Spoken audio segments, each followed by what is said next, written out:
Star command. Zhou जी का हमला पूरी ताकत से किया गया था, जिससे उन्हें उम्मीद थी कि जियांग चुवान की प्रतिक्रिया से पहले ही वे लुओ युवेई को काबू में कर लेंगे।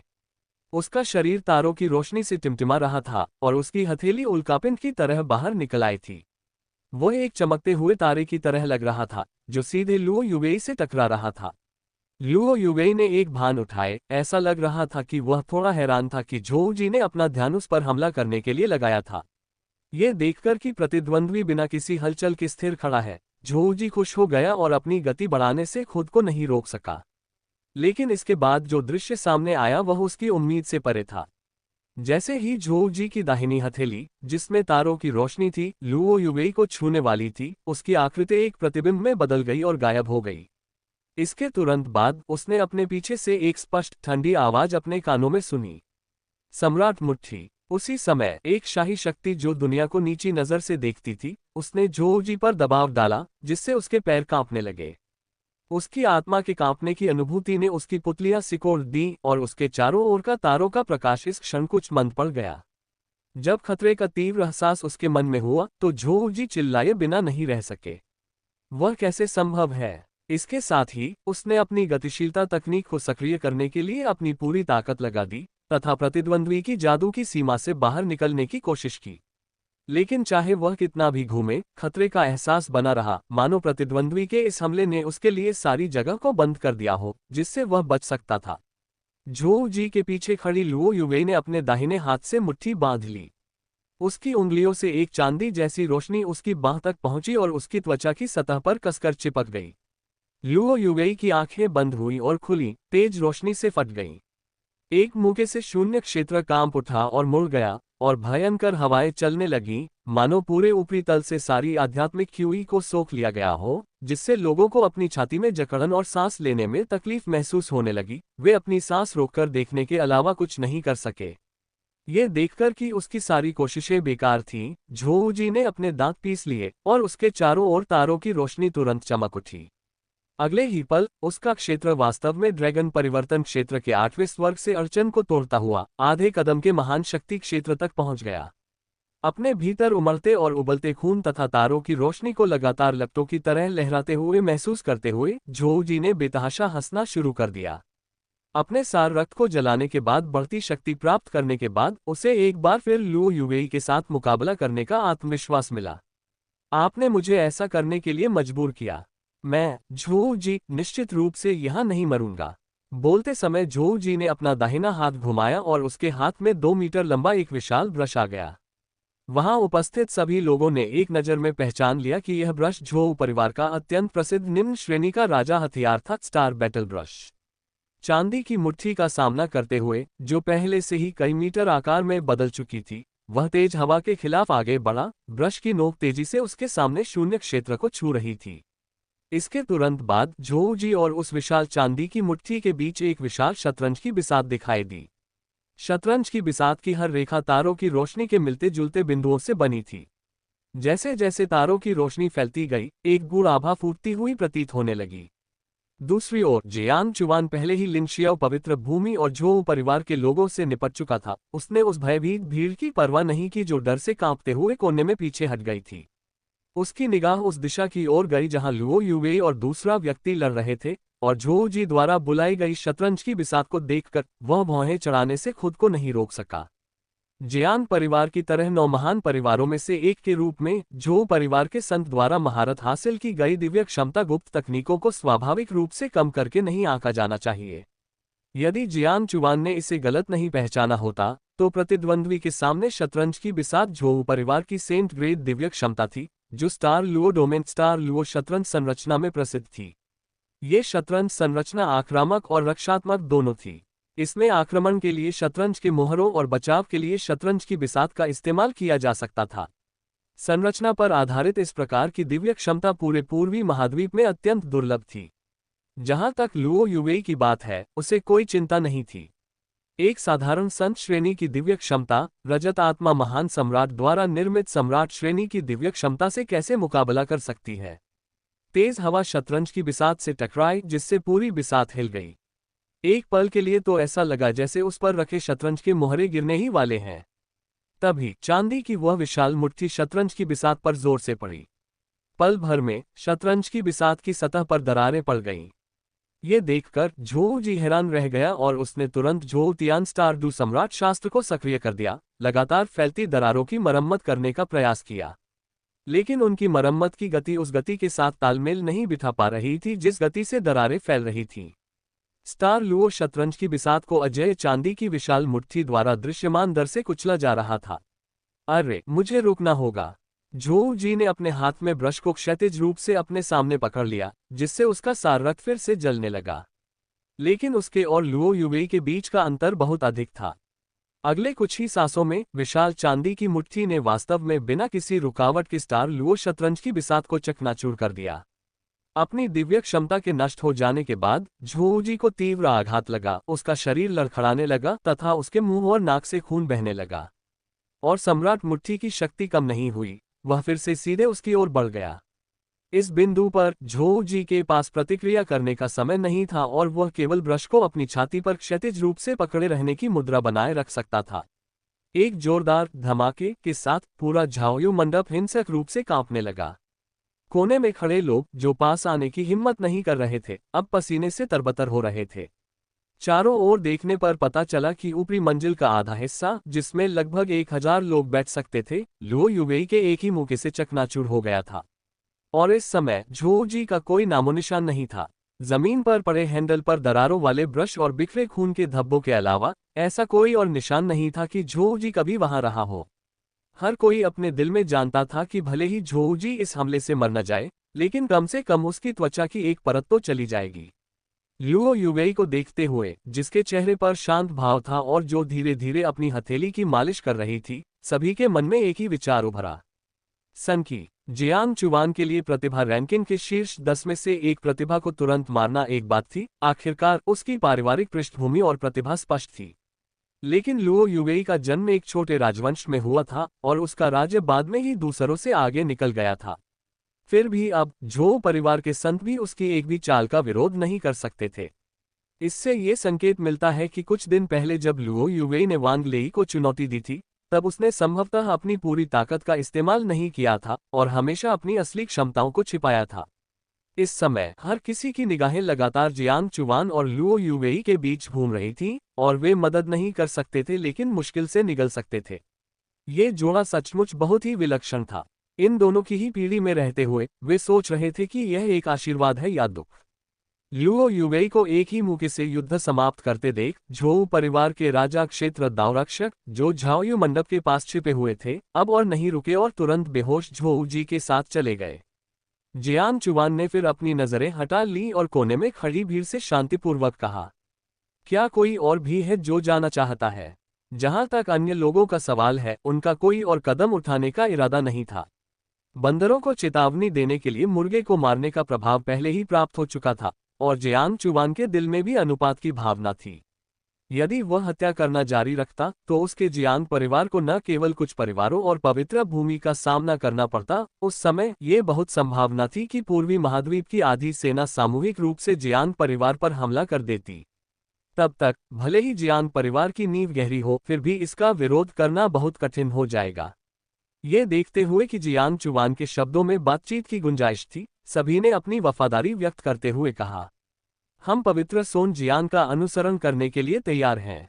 हम पवित्र सोन जियांग का अनुसरण करने के लिए तैयार हैं। रैंकिंग पर सभी प्रोडिजीज को वश में करने के बाद जियांग चुवान ने सभी को बर्खास्त कर दिया और लुओ युवेई के साथ ग्रेट यान इंपीरियल सिटी में लौट आया। हवेली के रास्ते में जियांग चुवान ने बूढ़े वू को देखा, जिसे छाया में छिपा होना चाहिए था। वह मुख्य द्वार पर खड़ा था और प्रसन्न भाव से उसकी ओर देख रहा था। उन्होंने तुरंत महसूस किया कि खबर जियांग परिवार से आई होगी। इसके बाद जियांग चुवान ने लापरवाही से लुओ युवेई को कुछ हजार आत्मा पत्थर फेंक दिए और उसे पहले खुद शाही शहर का पता लगाने के लिए कहा। लुओ युवेई भी जियांग चुवान का मतलब समझ गई। उसने केवल ओल्ड वू पर नजर डाली, स्पिरिट स्टोन युक्त स्टोरेज पाउच लिया और पीछे देखे बिना चली गई। ये देखकर जियांग चुवान जल्दी से ओल्ड वू के पास गया, उसके कंधे को थपथपाया और फिर सीधे अंदर मुख्य हॉल की ओर चला गया। बूढ़े वू, चलो अंदर चलकर जो भी बात है उस पर बात करते हैं, जियांग चुवान ने चलते हुए कहा। बूढ़े वू ने जवाब में सिर झुकाया, फिर जल्दी से जियांग चुवान के पीछे मुख्य हॉल में चले गए। जियांग चुवान मुख्य सीट तक गया, मुड़ा और बैठ गया, सीधे ओल्ड वू की ओर देखते हुए पूछा, क्या परिवार से कोई खबर आई है? हाँ, युवा मास्टर, बूढ़े वू ने मुस्कुराते हुए सिर हिलाया। उसके होठों पर मुस्कुराहट देखकर जियांग चुवान क्षण भर के लिए स्तब्ध रह गया। ये पहली बार था जब उसने उसे अपने देहांतरण के बाद से इतना खुश देखा था। आमतौर पर उसके सामने वह या तो बहुत अधिक सम्मानपूर्ण होता था या भाव शून्य। इससे जियांग चुवान को और भी अधिक जिज्ञासा हुई कि परिवार से क्या अच्छी खबर आई है। बूढ़े वू ने उसे असमंजस में नहीं रखा, उसने अपने हाथों को कप के आकार में बनाया और आगे कहा, इस समय जियांग परिवार एक साथ निंग, वांग और झोउ परिवारों के खिलाफ लड़ रहा है। और लिंगशियाओ पवित्र भूमि ने जियांग परिवार पर दबाव डालने के लिए पुराने पूर्वज स्तर के आंकड़े नहीं भेजे हैं, क्योंकि आपने उनके सच्चे शिष्य को मार डाला है। वे बेहद शांत रहे हैं। ये सुनकर जियांग चुवान अपनी भौहें चढ़ाने से खुद को नहीं रोक सका और एक पल के लिए सोचने लगा, फिर बोला, जारी रखें। लिंगशियाओ पवित्र भूमि द्वारा लोगों को न भेजना उनके जियांग परिवार के लिए बुरी खबर नहीं थी, लेकिन यह अच्छी खबर भी नहीं थी। संभवतः बूढ़े वू को उसे सूचित करने के लिए अन्य मामले थे। जैसी कि उम्मीद थी, बूढ़े वू ने सिर हिलाया और आगे कहा, एक और खबर यह है कि मास्टर शियुरान ने रेनवांग संप्रदाय के साथ समन्वय करके कैंग्युआन तलवार संप्रदाय के भीतर आंतरिक अराजकता का फायदा उठाया और इसे एक झटके में जब्त कर लिया। अब मास्टर कैंग्युआन तलवार संप्रदाय और रेनवांग संप्रदाय के शेष लोगों को निंग, वांग और झोउ परिवारों के खाली मुख्य शिविरों पर हमला करने के लिए नेतृत्व कर रहे हैं। बूढ़ा वू जितना अधिक बोलता गया, वह उतना ही अधिक उत्साहित होता गया और जियांग चुवान के सामने लगभग बेतहाशा इशारे करने लगा। ये सुनकर जियांग चुवान की आंखें सिकुड़ गईं और उसके होठों पर मुस्कान आ गई। अपने दूसरे चाचा की तुलना में उनके पिता का आश्चर्य सचमुच महत्वपूर्ण था। ये कदम, उनके पैरों तले से कालीन खींच लेना, ऐसा कुछ था जिसके बारे में जियांग चुवान ने भी नहीं सोचा था। और रेनवांग संप्रदाय, उनके जियांग परिवार का वास्तव में इस पवित्र भूमि के साथ बहुत करीबी रिश्ता था। यदि यह पहले हुआ होता तो जियांग चुवान को कभी विश्वास नहीं होता कि 5 महान पवित्र भूमि में से एक जियांग जियोरान को एक बार में कैंग्युआन तलवार संप्रदाय पर कब्जा करने में मदद करने के लिए तैयार होगा। अब रेनवांग संप्रदाय के शामिल होने से भले ही निंग, वांग और झोउ परिवार अपने घरों पर अचानक हुए हमले से गंभीर रूप से कमजोर नहीं हुए हों, फिर भी उन्हें काफी कीमत चुकानी पड़ेगी। उस समय संपूर्ण 8 चरम डोमेन वास्तव में जियांग परिवार के एकमात्र नियंत्रण में होगा। हालांकि जियांग चुवान को याद आया कि रेनवांग संप्रदाय के पवित्र भगवान एक महिला थी। जियांग परिवार उनके साथ कैसे जुड़ गया?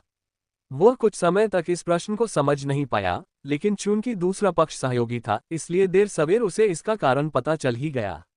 जियांग चुवान ने अपने बगल में रखे आर्मरेस्ट पर अपनी उंगलियां थपथपाईं, फिर ओल्ड वू से पूछा, यान सम्राट की मृत्यु के बाद अब महान यान शाही राजवंश में कौन सत्ता में है?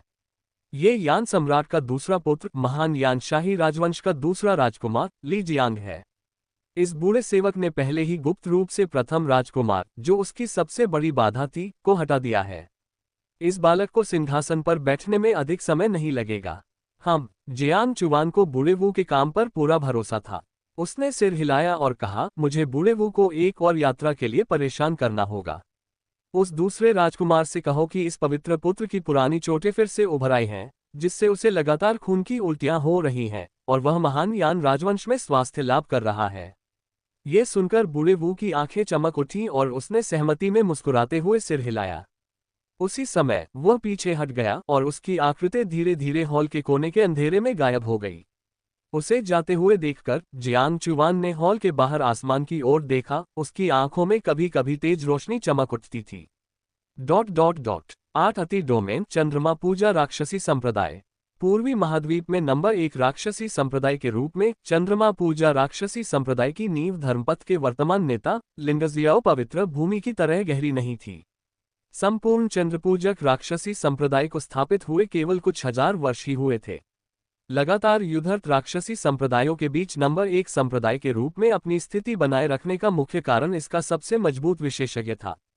चंद्रमा की पूजा करने वाले राक्षसी संप्रदाय के पंथ मास्टर चू वुशिउ।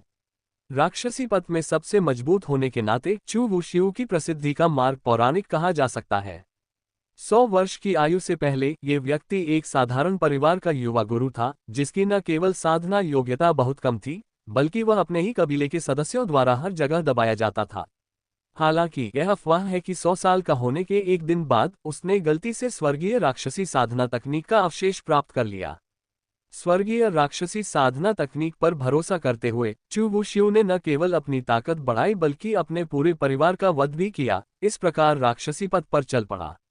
इसके बाद की शताब्दियों में उन्होंने स्वर्गीय राक्षसी साधना तकनीक के अवशेष का उपयोग करके अपना स्वयं का दांव भी गढ़ा।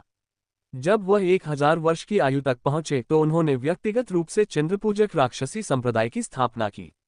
तब से चू वुशियू ने राक्षसी पथ में जो पहली आग प्रज्वलित की वह अजेय हो गई। उस आकृति ने एक राक्षसी ब्लेड का प्रयोग करते हुए और राक्षसी पथ महान शक्ति क्षेत्र विशेषज्ञों के दिलों में भी भय पैदा करते हुए दुनिया के सभी राक्षसी पथ शक्तियों को हराने के लिए 200 साल से भी कम समय लिया, अकेले ही राक्षसी पथ में नंबर 1 के रूप में सर्वोच्च और सबसे मजबूत स्थिति पर चढ़ गया। इसने राक्षसी पथ में चंद्र पूजा राक्षसी संप्रदाय की वर्तमान स्थिति भी स्थापित की। राक्षसी पथ के लोगों द्वारा इसे राक्षसी पवित्र भूमि भी कहा गया। एक कहावत है जो अब राक्षसी मार्ग पर चलने वाले प्रत्येक व्यक्ति द्वारा लगभग सार्वभौमिक रूप से प्रचलित है। राक्षसी पथ से जुड़े किसी व्यक्ति के रूप में यदि आप अपने जीवन काल में कभी भी चंद्र पूजा करने वाले राक्षसी संप्रदाय में नहीं जाते हैं तो आपको केवल आधा राक्षसी पथ का अनुयायी ही माना जा सकता है। इस समय कुनवु चोटी पर चंद्रमा की पूजा करने वाले राक्षसी संप्रदाय का सबसे ऊंचा मुख्य शिखर है। पहाड़ की चोटी पर चट्टान के किनारे पर 2 काले कपड़े पहने आकृतियां एक के बाद एक खड़ी थीं।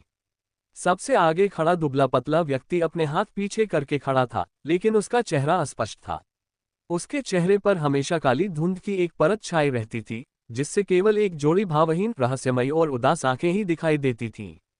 हालांकि उस दुबली पतली आकृति के चारों ओर घूमती और भड़कती हुई भयानक शैतानी क्यूई उसकी असाधारण प्रकृति का संकेत दे रही थी। उसके पीछे खड़ा युवक लगभग 20 वर्ष का लग रहा था, लेकिन वह अतुलनीय रूप से सुंदर था तथा उसके चेहरे पर दुष्टता का हल्का सा भाव था। उपस्थिति के मामले में वह कुछ हद तक जियांग चुवान के बराबर था। यदि धर्मपथ से कोई विलक्षण व्यक्ति यहाँ होता तो वे तुरंत उसका नाम पुकारते जी वुशुन।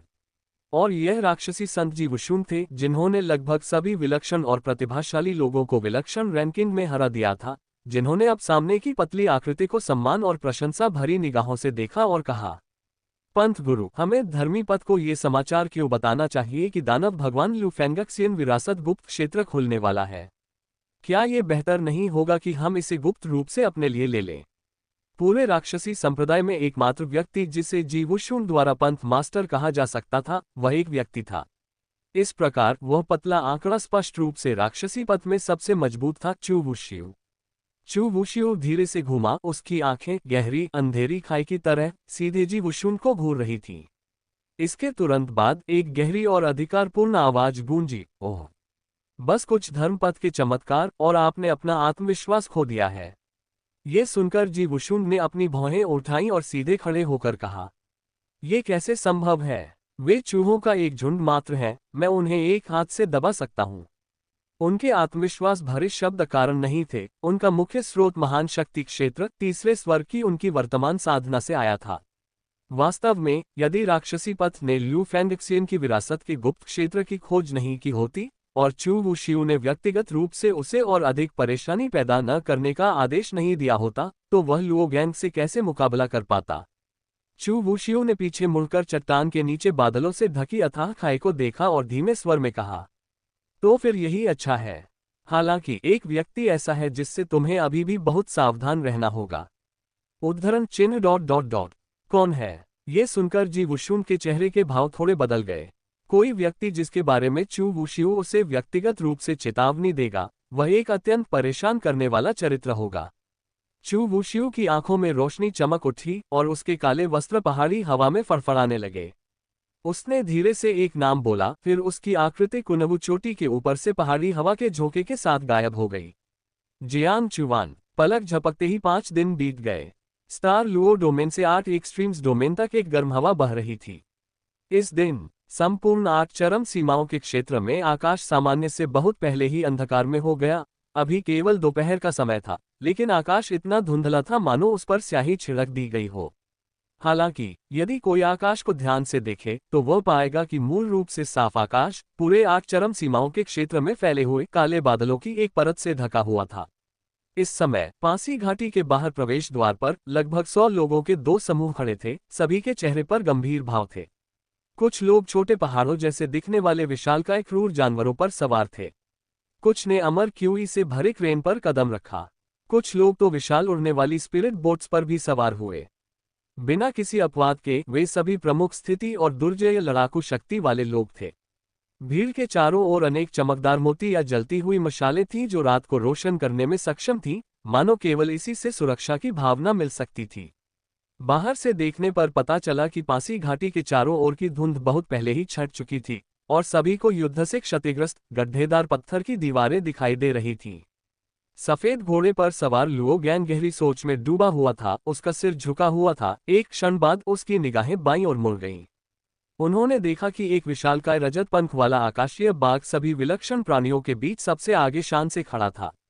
एक पुरुष और एक महिला उसके सिर पर सीधे खड़े थे, मानो सांसारिक दुनिया से अछूते अमर साथी की जोड़ी हो। उनकी मनमोहक अमर सुंदरता के सामने कोई भी विलक्षण प्रतिभा फीकी पड़ जाती थी। कल लुओ गैंग को खबर मिली कि दानव भगवान लू फेंगक्सियन की विरासत गुप्त क्षेत्र वास्तव में 8 चरम डोमेन में पासी घाटी में थी, जिसने उसे अपने लोगों के साथ भागने के लिए प्रेरित किया। उन्होंने यह उम्मीद नहीं की थी कि जियांग चुवान और अन्य लोग, जो मूल रूप से स्टार लुओ डोमेन में थे, उनसे पहले पासी घाटी में पहुंच गए थे। और इस दौरान उन्होंने ये भी पाया कि 8 चरम सीमाओं के क्षेत्र के भीतर विभिन्न राजवंश और संप्रदाय, बड़े और छोटे, बंद हो गए थे। केवल जियांग परिवार के शक्तिशाली लोग कभी कभी आकाश में उड़ते हुए दिखाई देते थे। इससे स्पष्ट रूप से संकेत मिलता है कि 8 अतिवादी डोमेन से पिछली खबर झूठी नहीं थी। जियांग परिवार वास्तव में 8 अतिवादी डोमेन में सब कुछ नियंत्रित करने का इरादा रखता था। लुओ गैंग ने बिना पलक झपकाए जियांग चुवान को देखा, जो चांदी के पंखों वाले आकाश बाग के ऊपर खड़ा था, सफेद कपड़े पहने हुए था और उसका रंग थोड़ा पीला था, और वह अपने दिल में बुदबुदाए बिना नहीं रह सका। जियांग चुवान, मुझे उम्मीद है कि आप बड़ी तस्वीर को प्राथमिकता दे सकते हैं। अन्यथा भले ही आपकी पुरानी चोटें फिर से उभर आएं, मैं, ये ताओवादी, फिर भी आपके खिलाफ कदम उठाऊंगा। दूसरी ओर जियांग चुवान ने भी लुओ गैंग की निगाहें देखीं, अपना सिर घुमाया और उसे एक सार्थक मुस्कान दी। फिर उसने अपने बगल में लुओ युवेई की ओर देखा और उदासीनता से कहा, जब गुप्त क्षेत्र प्रकट हो जाए तो मेरे पास ही रहना और इधर उधर मत भटकना। ये सुनकर लुओ युवेई ने अपना सिर घुमा लिया और उपहास करते हुए कहा, कोई जरूरत नहीं, तुम्हें अपनी चिंता करनी चाहिए। तुम अभी भी अपनी पुरानी चोटों के फिर से उभरने पर सख्ती बरतने की कोशिश कर रहे हो। अगर कुछ हुआ तो मैं तुम्हें नहीं बचाऊंगा। पिछले कुछ दिनों में जियांग चुवान का बार बार खून थूकना और बेहोश होना उसकी नजरों से नहीं बच पाया था। शुरू में तो वह कुछ हद तक संशय में थी, लेकिन अब उसे यकीन हो गया था कि उसकी चोटें सचमुच ठीक नहीं हुई थीं। आखिरकार कोई भी इतना ऊब तो नहीं जाएगा कि दूसरों के सामने हर दिन खून थूकने और बेहोश होने का नाटक करे। कम से कम लुओ युवेई ने तो यही सोचा था। जहां तक इस बात का सवाल है कि क्या जियांग चुवान की ताकत उसकी पुरानी चोटों के फिर से उभरने के बाद कम हो गई थी, तो उसे यह जानने की कोई परवाह नहीं थी। अपनी वर्तमान ताकत के साथ उसे गुप्त क्षेत्र में किसी भी खतरे का सामना करने के बारे में चिंता करने की कोई आवश्यकता नहीं थी। जैसे ही लुओ युवेई के शब्द निकले, जियांग चुवान अचानक झुक गया और खांसते हुए कई बार ताज़ा खून बाहर निकाला। ये देखकर लुओ युवेई की नाजुक भौहें थोड़ी सिकुड़ गईं। उसने अपने होंठ भींचे, एक रुमाल निकाला और जियांग चुवान को देते हुए अधीरता से कहा, जल्दी करो और इसे पोंछ दो। अगली बार जब तुम्हें खांसी आए तो याद रखना कि मुझसे दूर रहो। जियांग चुवान ने एक पल के लिए उसे घूरा, फिर चुपचाप रुमाल लिया और अपने मुंह के कोने से खून पोंछ लिया। रुमाल पर हल्की सुगंध ताज़ा थी, लेकिन जियांग चुवान के पास उस समय इसे नोटिस करने का समय नहीं था। अभी की स्थिति में यदि ये 2 वर्ष पहले की बात होती, जब उसका स्नेह मूल्य अभी तक सकारात्मक संख्या तक नहीं पहुंचा था, तो वह सक्रिय रूप से उसे रुमाल की पेशकश नहीं करती। इसलिए उन्होंने तुरंत अपने मन में सिस्टम को बुलाया, पिछले 2 वर्षों में लुओ युवेई के स्नेह सूचकांक में हुए बदलावों की जांच करने की तैयारी की। अनुबंध लक्ष्य लुओ युवेई स्नेह सूचकांक 0। पिछले अध्यायों में सूचकांक और इनाम विवरण को संशोधित किया गया है और अनावश्यक को हटा दिया गया है। स्नेह सूचकांक पर बड़ा 0 देखकर जियांग चुवान हैरान हुए बिना नहीं रह सका। वह 2 साल से उससे दूर था, फिर भी स्नेह सूचकांक कम नहीं हुआ बल्कि बढ़ गया। यदि वह 10 साल के लिए चले जाएं, तो क्या वह सीधे तौर पर माइरियड वर्ल्डस्टो खोल पाएंगे? यह विचार अभी आया ही था कि जियांग चुवान ने अपना सिर हिलाकर इसे खारिज कर दिया उसने बस यही सोचा कि ऐसी चीज के सफल होने की संभावना लगभग शून्य है। उसी समय सभी के पैरों के नीचे की जमीन अचानक हिंसक रूप से कांपने लगी। एक क्षण में पासी घाटी के भीतर से प्रकाश की 5 काली बैंगनी किरणें फूट पड़ी, जिनमें स्पिरिट युवान उमड़ रहा था, ऊपर के काले बादलों को भेदता हुआ, फिर तेजी से एक बिंदु पर एकत्रित होकर सीधे पासी घाटी के केंद्रीय क्षेत्र में उतर रहा था। इस समय शैतानी क्यूई की एक लहर, जिसने धर्मपथ साधकों को घृणा और असहज महसूस कराया, लगातार पासी घाटी से फैल रही थी, और हर कोई पासी घाटी के भीतर दुष्ट जानवरों की दयनीय दहाड़ को धीरे धीरे सुन सकता था। क्या विरासत का गुप्त क्षेत्र खुल रहा है? कितना भयानक शैतानी क्यू! ये कल्पना करना कठिन है कि प्राचीन काल में दानव भगवान ल्यू फेंगक्सियन कितने शक्तिशाली रहे होंगे। हम, चाहे वह कितना भी शक्तिशाली क्यों न हो, क्या वह हमारे धर्मपथ के सम्राट वेंटियन द्वारा एक ही तलवार के वार से नहीं काटा गया था? अब जबकि गुप्त क्षेत्र खुल गया है, इससे पहले कि राक्षसी पथ के प्रतिभाशाली जीव वुशुन प्रकट हो, आइए जल्दी से प्रवेश करें और ल्यू फेंगक्सियन की विरासत को जब्त करें। जैसे ही प्रोडिजीज गुप्त क्षेत्र की ओर भागने वाले थे, सबसे आगे सफेद घोड़े पर सवार लुओगैंग ने उन्हें रोकने के लिए अपना हाथ उठाया। फिर उन्होंने आकाश की ओर देखा तो देखा कि किसी अज्ञात समय पर उनके ऊपर एक काली चट्टान प्रकट हुई थी। उसके विशाल पंखों ने आकाश और सूर्य को ढक रखा था, जिसके कारण लोग उसे तुरंत नहीं देख सके। जी वुशुंग अपने हाथों को पीछे की ओर रखकर रॉक के सिर पर खड़े थे, और उनके पीछे लगभग 100 राक्षसी पथ शिष्य रॉक की पीठ पर तैयार खड़े थे। इस समय उसने नीचे खड़े लोगों की ओर चंचल भाव से देखा, जबकि उसका दाहिना हाथ फड़फड़ाया और काली बैंगनी राक्षसी लिप्टों से लबालब एक लंबा परशु उसकी मुट्ठी में आ गया। जी वुशुंग ने राक्षसी परशु को पकड़ते हुए उसे हल्के से धर्मपथ साधकों की दिशा में इंगित किया। इसके तुरंत बाद परशुराम की सतह पर राक्षसी लपटें अचानक भड़क उठीं और 100 मीटर लंबे विशाल परशुराम में परिवर्तित हो गईं, जो सीधे नीचे मौजूद लोगों की ओर टूट पड़ीं। आकाश को ढकने वाले शक्तिशाली विशाल परशु को अपने ऊपर आते देख कई लोग वहीं जड़वत खड़े हो गए, उनके पैर कमजोर पड़ गए, उनके दिल की धड़कनें रुक गईं। लुओगैंग ने ठंडी सांस ली, फिर उसका शरीर मुड़ गया और उसने अपने पैर की उंगलियों से घोड़े की पीठ पर हल्के से थपथपाया और नग्ना आंखों से लगभग अदृश्य गति से आकाश में ऊपर चढ़ गया। एक मोटी लंबी छड़ी, जिसकी सतह सुनहरी रोशनी से झिलमिला रही थी, अचानक उसके हाथ में प्रकट हुई। उसने दोनों हाथों से छड़ी पकड़ी और उसे जोर से आगे बढ़ते हुए बड़े फरसे पर घुमाया। ये दृश्य देखकर नीचे खड़े लोग स्तब्ध रह गए। आकार की दृष्टि से लुओगैंग आकाश को ढकने वाले विशाल परशु की तुलना में एक चींटी के समान था, जो चींटी और हाथी के बीच की बहुत बड़ी असमानता थी। लेकिन जैसे ही कानफोड़ू ध्वनि तरंगे आकाश में फैली, सभी ने पाया कि लुओगैंग के एक ही प्रहार से विशाल परशु इंच इंच टूटकर गर्जना के साथ फटने लगा। हवा में छड़ी थामे उस लंबे, उत्साही व्यक्ति को देखकर कई प्रतिभाशाली लोगों की आंखों में प्रशंसा और श्रद्धा के भाव दिखाई दिए। हालांकि इस समय किसी ने अचानक एक अनुचित समय पर चिल्लाया, जिससे वर्तमान अवधारणा टूट गई। अच्छा नहीं, जी वुशुन पहले से ही गुप्त क्षेत्र के प्रवेश द्वार के पास पहुंच रहा है। इन शब्दों पर अंततः सभी ने प्रतिक्रिया व्यक्त की। ये पता चला कि जी वुशुन का पिछला हमला उन्हें विलंबित करने के लिए था, ताकि वह पहले गुप्त क्षेत्र में प्रवेश करने का अवसर ले सके। हम अब यहाँ और नहीं रुक सकते, सभी लोग मेरे पीछे पीछे चले। लुओगैंग की अभिव्यक्ति कठोर हो गई जब उसने उन प्रतिभाशाली लोगों को चिल्लाकर बुलाया जो उसके पीछे आए थे। जैसे ही उसकी आवाज गिरी, जियांग चुवान के समूह सहित सभी लोगों ने अपने उड़ते हुए आत्मा खजाने की पेशकश की और गुप्त क्षेत्र के प्रवेश द्वार की ओर दौड़ पड़े। जियांग चुवान रजत पंख वाले आकाश बाग के ऊपर खड़ा था, जी वुशुन को देख रहा था, जो राक्षसी पथ के शिष्यों को गुप्त क्षेत्र में ले जाने वाला था। उसकी आंखों में एक तेज चमक थी। दूसरी ओर लुओगैंग ने इस समय दिशा बदल दी और सिल्वर विंग स्काई टाइगर की ओर उड़ गया और एक ही सांस में जियांग चुवान और लुओ युवेई के सामने पहुंच गया। उसने गहरी सांस ली और गंभीर भाव से जियांग चुवान से कहा, पवित्र सोन जियांग, शायद पहले हमारे बीच कुछ छोटी मोटी असहमतियां रही होंगी, लेकिन अब जो हो रहा है वह हमारे धर्मपथ की प्रतिष्ठा से जुड़ा है। मुझे उम्मीद है कि हम पहले दुश्मन के खिलाफ एकजुट होकर लड़ेंगे और आंतरिक कलह से बचेंगे। कैसा रहेगा? जियांग चुवान की भौहें उसकी बात सुनकर उठ गईं। उसने उम्मीद नहीं की थी कि लुओगैंग खासतौर पर उसे साझेदारी के लिए ढूंढेगा। फिर वह हल्के से मुस्कुराए और बोले, जरूर। बड़े मुद्दों के सामने निजी फायदे को फिलहाल के लिए दरकिनार किया जा सकता है। लुओगैंग का चेहरा तुरंत खुशी से चमक उठा। उसने जोर से सिर हिलाया और जियांग चुवान की ओर उसकी नजरें थोड़ी नरम पड़ गईं। ये बहुत बढ़िया है। जब तक हम दोनों पक्ष एकजुट रहेंगे, भले ही जीवुशुन की ताकत गुप्त क्षेत्र में शैतानी क्यूई द्वारा बढ़ा दी जाए, वह बिल्कुल भी कोई परेशानी पैदा नहीं कर पाएगा। बोलने के बाद वह बिल्कुल भी नहीं हिचकिचाया, बल्कि एक प्रकाश की किरण में बदल गया और भाग गया। दूसरे पक्ष को जाते देख जियांग चुवान ने अपना हाथ ऊपर उठाया और अपनी नाक रगड़ते हुए खुद से बुदबुदाया। क्या सचमुच इस पूर्वी महाद्वीप में इतने भोले लोग हैं? उसने तो यूं ही कह दिया और सचमुच उस पर विश्वास कर लिया। उसने एक क्षण सोचा और उसे यह बात बहुत मनोरंजक लगी। ऐसे शुद्ध युवक की मदद से रास्ता साफ करने से वह बहुत सारा प्रयास बचा सकता था।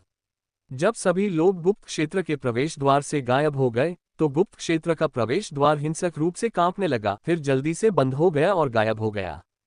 केवल शैतानी क्यूई ही बची थी जो पूरी पासी घाटी में फैली हुई थी। साथ ही दुष्ट जानवर भी बचे थे जो शैतानी क्यूई द्वारा नष्ट कर दिए जाने के बाद पागल हो गए थे। ... गुप्त क्षेत्र में प्रवेश करने पर सभी को लगा कि अंदर का भाग बिल्कुल काला है तथा दूर से केवल हल्की रोशनी आ रही है। हालांकि यह अंधकार इन प्रतिभाशाली लोगों के लिए कुछ भी नहीं था जो ड्रैगन परिवर्तन क्षेत्र से ऊपर थे। अपने आसपास का निरीक्षण करने पर उन्हें राक्षसी पथ के वे सदस्य नहीं मिले जो पहले गुप्त क्षेत्र में प्रवेश कर चुके थे। लेकिन अगले ही पल उनके सामने जो दृश्य था उसे देखकर सभी दंग रह गए। ऐसा इसलिए नहीं था कि गुप्त क्षेत्र में प्रवेश करते ही उन्हें खजाने मिल गए थे, बल्कि इसलिए कि उनकी आंखों के सामने बहुत सारी लाशें थीं। शवों पर केवल सफेद हड्डियां बची थीं और उन पर अभी भी काला कवच पहना हुआ था।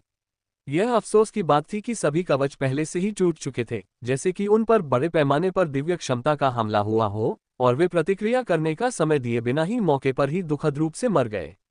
लेकिन सबसे ज्यादा हैरान करने वाली बात यह थी कि लाशें जमीन पर नहीं बिखरी थीं, बल्कि ऊपर छत से चिपकी हुई थीं।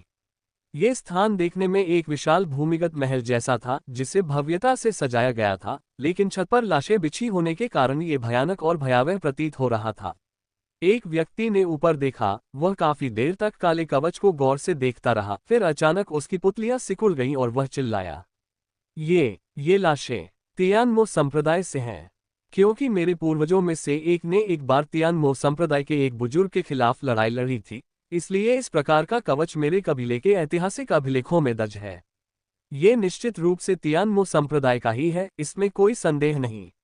ये सुनकर बाकी लोग दंग रह गए और जल्द ही किसी ने उत्सुकता से पूछा, ये सही नहीं है? क्या सम्राट वेंटियन के एक ही वार से तियानमो संप्रदाय का नाश नहीं हो गया था? यहाँ तियानमो संप्रदाय के शिष्यों की इतनी सारी लाशें कैसे दिखाई दे रही हैं? ऐसा तो नहीं हो सकता कि सम्राट वेंटियन ने तियानमो संप्रदाय के लोगों को व्यक्तिगत रूप से दफनाया हो, है ना? तुम सुन भी रहे हो क्या? तुम बकवास कर रहे हो। हालांकि सभी की अटकलों ने जियांग चुवान को याद दिलाया। सम्राट वेंटियन द्वारा तियानमो संप्रदाय के विनाश की पूरी प्रक्रिया को अपनी आंखों से देखने के बाद उन्होंने महसूस किया कि यह वास्तव में संभव था कि सम्राट वेंटियन ने जानबूझकर लू फेंगक्सियन की विरासत गुप्त क्षेत्र में तियानमो संप्रदाय के शिष्यों की लाशों को दफन कर दिया था। हालांकि जियांग चुवान ने पैतृक भूमि बपतिस्मा के दौरान सम्राट वेंटियन की तलवार से लू फेंगक्सियन को 6 टुकड़ों में काटते हुए देखा था। उसने दूसरे पक्ष को व्यक्तिगत रूप से लू फेंगक्सियन की अधूरी लाश को नष्ट करते नहीं देखा था, और अब केवल यही एक संभावना थी। ये पूरा गुप्त क्षेत्र संभवतः सम्राट वेंटियन द्वारा लू फेंगक्सियन के लिए तैयार किया गया एक मकबरा था। कारण के बारे में जियांग चुवान कुछ समय तक इसका पता नहीं लगा सका। धर्मपथ का नंबर 1 व्यक्ति राक्षसी पथ के सबसे मजबूत विशेषज्ञ को दफना रहा है। ये बहुत अजीब लगता है ना? शायद ये वही शिष्य थे जिन्हें दानव भगवान लू फेंगशियान अपनी मृत्यु से पहले अपने साथ ले गए थे। राक्षसी मार्ग पर चलने वालों की विकृत प्रकृति को देखते हुए ऐसा कोई काम नहीं है जो वे न करते हों। तभी लुओगैंग बोला, उसके चेहरे पर कुछ अधीरता थी। उसे हमेशा से ही ये राक्षसी पथ के सदस्य नापसंद थे। ये सुनकर सभी ने सिर हिलाया और कुछ नहीं कहा तथा आगे की रोशनी की ओर चलने लगे। रास्ते में लुओ युवेई ने हाथ बढ़ाकर जियांग चुवान की बाह थपथपाते हुए कहा, इस भूमिगत महल से निकलने के बाद चलो यहीं अलग हो जाते हैं। मुझे अब भी अकेले अभिनय करने की आदत है। वास्तव में ये केवल एक कारण था, इससे भी अधिक महत्वपूर्ण बात यह थी कि गुप्त क्षेत्र में प्रवेश करने के बाद वह अपनी चेतना के सागर में काले पन्नों की तीव्र कंपन को स्पष्ट रूप से महसूस कर सकती थी। इससे ये संकेत मिलता है कि इस गुप्त क्षेत्र में काले पन्नों के साथ संगत कुछ मौजूद होने की प्रबल संभावना है। संभवतः अन्य अपूर्ण पृष्ठ भी मौजूद हैं। इसलिए उसके लिए आगे जियांग चुवान से अलग होकर काम करना अनिवार्य था। लुओ युवेई ने व्यक्तिगत रूप से झांसे तकनीक की शक्ति का अनुभव किया था। अब जब वह जानती थी कि उसके सामने एक महान अवसर आया है, तो स्वाभाविक रूप से वह इस मौके को जाने नहीं देगी। जियांग चुवान ने हाथ हिलाकर कहा, जैसी आपकी इच्छा। भले ही ये पवित्र पुत्र अस्वस्थ हो, फिर भी वह बिना किसी प्रतिद्वंदी के अपने साथियों को धूल चटा सकता है। लुओ युवेई ने ये सुना और उसकी खूबसूरत आंखें शरद ऋतु के पानी की तरह उसकी ओर देखने लगी, उसकी आत्मा को मोहित कर लिया। उसने जियांग चुवान के शब्दों को केवल यह समझा कि वह कठोर व्यवहार करने की कोशिश कर रहा है। फिर उसने कोई जवाब नहीं दिया और अपने कदम तेज करके जियांग चुवान को पार करते हुए सबसे आगे चली गई। ये देखकर जियांग चुवान ने धीरे धीरे अपनी गति धीमी कर दी, जिससे वह दूसरों से पीछे हो गया। फिर उसने खुद को छाया में छिपा लिया और पूरे रास्ते उनका पीछा किया। वास्तव में जियांग चुवान ने भी स्वर्ग और पृथ्वी महान करुणाफू से एक मजबूत प्रतिक्रिया महसूस की जब उसने गुप्त क्षेत्र में प्रवेश किया। इसलिए वह अपने दिल में जानता था कि लुओ युवेई ने उससे बचने और अकेले कार्य करने का फैसला करके अपने लिए अवसर का दावा किया होगा।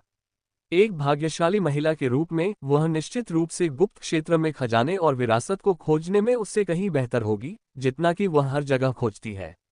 उस समय उसे केवल लुओ युवेई के पीछे चलने और यह सुनिश्चित करने की आवश्यकता थी कि वह सफलतापूर्वक अवसर ले सके। मंद प्रकाश वाले भूमिगत महल में जियांग चुवान के होंठ धीरे धीरे एक ठंडी मुस्कान में बदल गए, उसकी आंखों में एक तेज चमक फूट पड़ी। शो शुरू होने वाला है। भूमिगत महल से गुजरने के बाद इसका अंत एक ठंडा और नम जुवानबिंग महल था। महल के पत्थर के खंभों पर काले कवच पहने कंकाल जड़े हुए थे, जिससे हर किसी का दिल डर से कांप रहा था। 5 कांस्य पत्थर के दरवाजे हर किसी के सामने खड़े थे, बीच में एक खुला हुआ था। ये दर्शाता है कि जी वुशुंग और उनका समूह पहले से ही धर्मपथ से आगे प्रवेश कर चुका था। खुले हुए कांसे के पत्थर के दरवाजे के अंदर का भाग बिल्कुल काला था, जिसमें से कभी कभी धूसर धुंध बाहर निकलती थी, जिससे सभी का दृश्य अवरुद्ध हो जाता था। पूरे महल का सर्वेक्षण करने के बाद 5 कांस्य पत्थर के दरवाजों के अलावा आध्यात्मिक क्यों उतार चढ़ाव उत्सर्जित करने वाली कोई अन्य वस्तु नहीं थी। लेकिन जितना अधिक यह ऐसा था, महल उतना ही अधिक भयानक लगता था। कम से कम एक महान संत क्षेत्र विशेषज्ञ द्वारा छोड़े गए विरासत गुप्त क्षेत्र में क्या दफनाने के सामान के रूप में कुछ मूल्यवान वस्तुएं नहीं होनी चाहिए। डेमोनिक पाथ के लोग सचमुच कंजूस हैं, मैंने यहां तक एक भी चीज नहीं देखी। बिल्कुल, पूरे रास्ते लाशें ही लाशें रहीं। क्या ये वाकई एक विरासत का गुप्त क्षेत्र है? यहाँ कोई परीक्षा क्यों नहीं है? ... भीड़ की शोरगुल भरी शिकायतें सुनकर लुओ युवेई और लुओ गैंग ने बिना किसी हिचकिचाह के आगे बढ़कर क्रमशः 2 कांस्य पत्थर के दरवाजों की ओर दौड़ लगा दी। जैसे ही उन दोनों ने एक साथ कांस्य पत्थर के दरवाजे को खोला, दरवाजे के पीछे से अचानक एक मजबूत खिंचाव बल आया और उनकी आकृतियां लड़खड़ा गईं और तुरंत अंदर खींच ली गईं। ये देखकर पीछे खड़े लोग चौंक गए और तुरंत 5 कांस्य पत्थर के दरवाजों के सामने रुक गए। कुछ चर्चा के बाद समूह 4 टीमों में विभाजित हो गया और क्रमशः पत्थर के दरवाजों में प्रवेश किया। इस दौरान किसी ने पीछे मुड़कर देखा और हैरान भाव से पूछा, अजीब बात है, भूमिगत महल से निकलने के बाद से मैंने पवित्र सोन जियांग को क्यों नहीं देखा? क्या तुम बेवकूफ हो? होली सोन जियांग कैसा इंसान है? जाहिर है वो हमारे साथ कोई नाटक नहीं करेगा। शायद होली सोन जियांग हमसे पहले ही अंदर चला गया होगा। ये सुनकर जिस प्रोडिजी ने प्रश्न पूछा था उसने समझ में सिर हिलाया, फिर अंतिम टीम के साथ महल से बाहर चला गया। जहां तक बिल्कुल बीच में स्थित कांस्य पत्थर के दरवाजे की बात है, तो किसी ने भी उसमें प्रवेश करने का विकल्प नहीं चुना, क्योंकि वहां मौजूद 3 सबसे मजबूत लोगों ने उस दरवाजे को नहीं चुना था। उनके लिए राक्षसी पथ के नंबर 1 कौतुक का सामना करना केवल मृत्यु की तलाश करना होगा। जब सभी लोग कांस्य पत्थर के दरवाजों से गायब हो गए, तो सफेद वस्त्र पहने एक आकृति धीरे धीरे केंद्रीय पत्थर के दरवाजे के सामने प्रकट हुई। जियांग चुवान ने अपनी ठुड्डी को सहलाया, उसकी निगाहें एक एक करके 5 कांस्य पत्थर के दरवाजों पर घूम गईं। वह प्रत्येक कांस्य पत्थर के दरवाजे के पीछे एक गहन आभा महसूस कर सकता था, जो उसे आकर्षित कर रही थी। अधिक सटीक रूप से ये जियांग चुवान के शरीर के भीतर स्वर्ग और पृथ्वी महान करुणाफू को आकर्षित कर रहा था। एक क्षण विचार करने के बाद उसने फिर भी केंद्रीय कांस्य पत्थर के दरवाजे में कदम रखने का निर्णय लिया। चूंकि विरासत 5 भागों में विभाजित थी, इसलिए उसे लुओ युवेई के पक्ष के बारे में चिंता करने की आवश्यकता नहीं थी। उसकी ताकत के साथ अन्य प्रतिभाशाली लोग, भले ही वे अपने प्रयासों को मिला लें, उससे विरासत को छीनने में सक्षम नहीं होंगे। जहां तक अन्य 4 विरासतों को प्राप्त करने की बात है तो जियांग चुवान के मन में पहले से ही एक योजना थी। कांस्य पत्थर के दरवाजे के पीछे एक छोटा सा स्थान था जो शैतानी क्यूई से भरा हुआ था और सूखी हड्डियों से अटा पड़ा था। एक भयानक क्रूर जानवर जो एक छोटे पहाड़ जितना बड़ा था उस छोटे से स्थान में भयंकर गर्जना कर रहा था। ये भेड़ और बाघ के मिश्रण जैसा दिखता था। इसके सिर पर मेढ़े के सींग और बाघ की पूंछ थी तथा इसकी मजबूत मांसपेशियां विस्फोटक शक्ति से भरी हुई थीं। इस प्रकार के क्रूर जानवर को केवल पूर्वी महाद्वीप के प्राचीन काल में ही दर्ज किया गया था, जिसे शुरुआती कृषकों द्वारा डे टाइगर के रूप में संदर्भित किया गया था। इसके शुद्ध सफेद सींग जेड की तरह दिन के दौरान सूर्य के प्रकाश को अवशोषित कर सकते हैं और उसे अपनी शक्ति में परिवर्तित कर सकते हैं। लेकिन अब हजारों वर्षों तक छोटे से स्थान में फंसे रहने के बाद डे टाइगर बहुत कमजोर हो गया था और इस समय ये राक्षसी पथ शिष्यों के एक समूह द्वारा मौत के कगार पर घेर लिया गया था, जिसके शरीर पर कई गहरे घाव थे।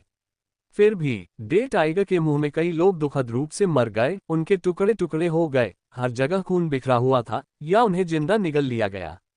जमीन लगभग खून की नदी बन चुकी थी, हर जगह कटे हुए अंग बिखरे पड़े थे। डे टाइगर ने पुनः दहाड़ते हुए अपनी अंतिम शक्ति का प्रयोग करते हुए राक्षसी पथ के एक शिष्य पर झपट्टा मारा और उसे काट लिया। उस व्यक्ति का चेहरा तुरंत ही बदल गया क्योंकि उसने डे टाइगर के पंजे की शक्ति देखी थी। यहाँ तक कि जिन शिष्यों की साधना उनसे अधिक मजबूत थी वे भी एक पंजे के प्रहार से अधमरे हो गए थे और अब उनकी बारी थी तो वह इसका सामना बिल्कुल नहीं कर सके। जैसे ही उसने अपने दाहिने हाथ में तलवार लेकर उसे रोकने की कोशिश की, अचानक एक हाथ ने उसकी पीठ पर थप्पड़ मारा। इसके तुरंत बाद एक बहुत बड़ा बल आया और व्यक्ति का आकार तुरंत पीछे की ओर उड़ गया और डे टाइगर के चेहरे की ओर दौड़ा। ऐसा प्रतीत होता है कि डे टाइगर को यह उम्मीद नहीं थी कि उसके सामने खड़ा मानव अचानक आगे आ जाएगा और उसके तीखे पंजे जो अभी अभी फैले थे हवा में ही रुक गए। फिर उसने अपना खूनी जबड़ा खोला और नुकीले दांतों की एक पंक्ति ने तुरंत राक्षसी पथ शिष्य के शरीर को छेद दिया, उसे फाड़ दिया और उसे पूरा निगल लिया। लेकिन अचानक राक्षसी प्रकाश उगलता हुआ एक लंबा परशु राक्षसी पथ शिष्य के पीछे पीछे आया और सीधे डे टाइगर की दाहिनी आंख में जा लगा। इतनी नजदीक से डे टाइगर को प्रतिक्रिया करने का कोई समय नहीं मिला और अगले ही पल उसका सिर राक्षसी हॉलबर्ट द्वारा छेद दिया गया। उसी समय राक्षसी हॉलबर्ट की गति कम नहीं हुई, बल्कि वह डे टाइगर के पर्वत जैसे शरीर को उठाकर उसके पीछे स्थित विशाल पत्थर के स्तंभ से टकरा गया। डे टाइगर को पत्थर के खंभे पर लटकाकर मारते हुए देखकर राक्षसी पथ के शिष्यों ने भी राहत की सांस ली। तब वे सभी जी वुशुन की चापलूसी करने लगे। किसी को भी उस राक्षसी पथ के शिष्य की परवाह नहीं थी जिसे जी वुशुन की हथेली ने बाघ के मुंह में धकेल दिया था और जो पहले ही मर गया था। जी वुशुन ने अपना हाथ हिलाया, वो उनकी चापलूसी सुनने के मूड में नहीं था। उसकी निगाहें आगे पत्थर के खंभे के शीर्ष पर टिकी थीं। यह एक विशाल पत्थर का स्तंभ था जो 10 मीटर लंबा था और पूरे छोटे से स्थान के मध्य में ऊंचा खड़ा था। और पत्थर के स्तंभ के सबसे ऊपर बने मंच पर काले रंग का एक धर्मरथ चुपचाप तैर रहा था। आसपास की शैतानी क्यूई लगातार धर्मरथ के पृष्ठ के पास मंडराती रही, लेकिन हमेशा आगे बढ़ने में असफल रही। उस काले शास्त्र पर भी राक्षसी प्रकाश बह रहा था, लेकिन यह आसपास के शैतानी क्यूई की तुलना में अधिक शुद्ध और अधिक सघन था। जी वुशुन की आंखें चमक उठीं और कुछ ही पलों में उसकी आकृति पत्थर के खंभे के शीर्ष पर पहुंच गई। उन्होंने हाथ बढ़ाया और धीरे से काले रंग के धर्मरथ के पृष्ठ को सहलाते हुए उत्साह से कहा, युद्ध दानव शास्त्र धड़ अध्याय 6 अपूर्ण अध्यायों में से सबसे शक्तिशाली, वास्तव में दानव भगवान द्वारा बनाई गई दिव्य क्षमता गुप्त कला होने के योग्य है। इसके साथ ही जी वुशुन की हथेली से शैतानी क्यूई की धारें निकलने लगी जो उसके हाथों को ढकने और लपेटने लगी, जिससे अदृश्य दस्ताने की एक जोड़ी बन गई। इसके तुरंत बाद वह नीचे झुका और गंभीरतापूर्वक काले धर्मरथ के पृष्ठ को अपनी हथेली में पकड़ लिया। जी वुशुन ने गहरी सांस ली, उसके चेहरे पर एक दुष्ट मुस्कान आ गई। अब चूंकि उसके पास यह अधूरा अध्याय था, यदि धार्मिक मार्ग से किसी को भी विरासत प्राप्त होती तो वह तुरंत उसे महसूस कर लेता। उसे सभी अधूरे अध्यायों को एकत्रित करने का तरीका खोजना होगा, तभी युद्ध दानव शास्त्र की असली शक्ति सामने आ सकेगी। चूंकि इस धर्मरथ पृष्ठ की सामग्री को कियानकुन रिंग में संग्रहित नहीं किया जा सकता था, इसलिए जी वुशुन को इसे अपने कपड़ों के अंदर रखना पड़ा और अपने साथ ले जाना पड़ा। और जब जी वुशुन ने विरासत ले ली तो पूरा छोटा सा स्थान अचानक हिलने लगा। जी वुशुन के पैरों के नीचे का पत्थर का खंभा स्थिर गति से जमीन पर उतरने लगा और उसी समय प्रकाश का एक झिलमिलाता द्वार भी सभी की आंखों के सामने प्रकट हुआ। लेकिन अचानक प्रकाश का द्वार चमक उठा, जिससे सभी की दृष्टि धुंधली हो गई और उन्होंने सहज ही अपनी आंखें बंद कर लीं।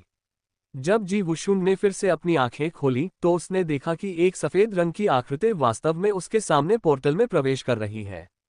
उसने भौहें चढ़ाईं और साथ ही उसने सोचा, धर्म मार्ग पर चलने वाला एक व्यक्ति। यहाँ तक कि मैं, ये राक्षसी संत, इस व्यक्ति के छिपने के स्थान का पहले पता नहीं लगा सका। फिर उसने अपनी आंखें सिकोड़ ली और अपने दाहिने हाथ की एक लहर के साथ राक्षसी परशु, जो पत्थर के खंभे पर लटका हुआ था, को एक आदेश प्राप्त हुआ, स्वायत्त रूप से अपने तीर को डे टाइगर के सिर से हटा लिया और जी वुशुन के हाथ में वापस आ गया। इस राक्षसी संत की नाक के नीचे से कोई भी सुरक्षित नहीं निकल सकता। ऐसा कहकर वह तेजी से उड़ता हुआ द्वार की ओर चला गया। टेलीपोर्टेशन पोर्टल से गुजरने और छोटे से स्थान को छोड़ने के बाद पूरे दृश्य क्षेत्र को भरने वाली एक विशाल वस्तु दिखाई दी। यह एक विशाल द्वार था, जो पिछले महल के कांसे पत्थर के द्वार से 100 गुना बड़ा था।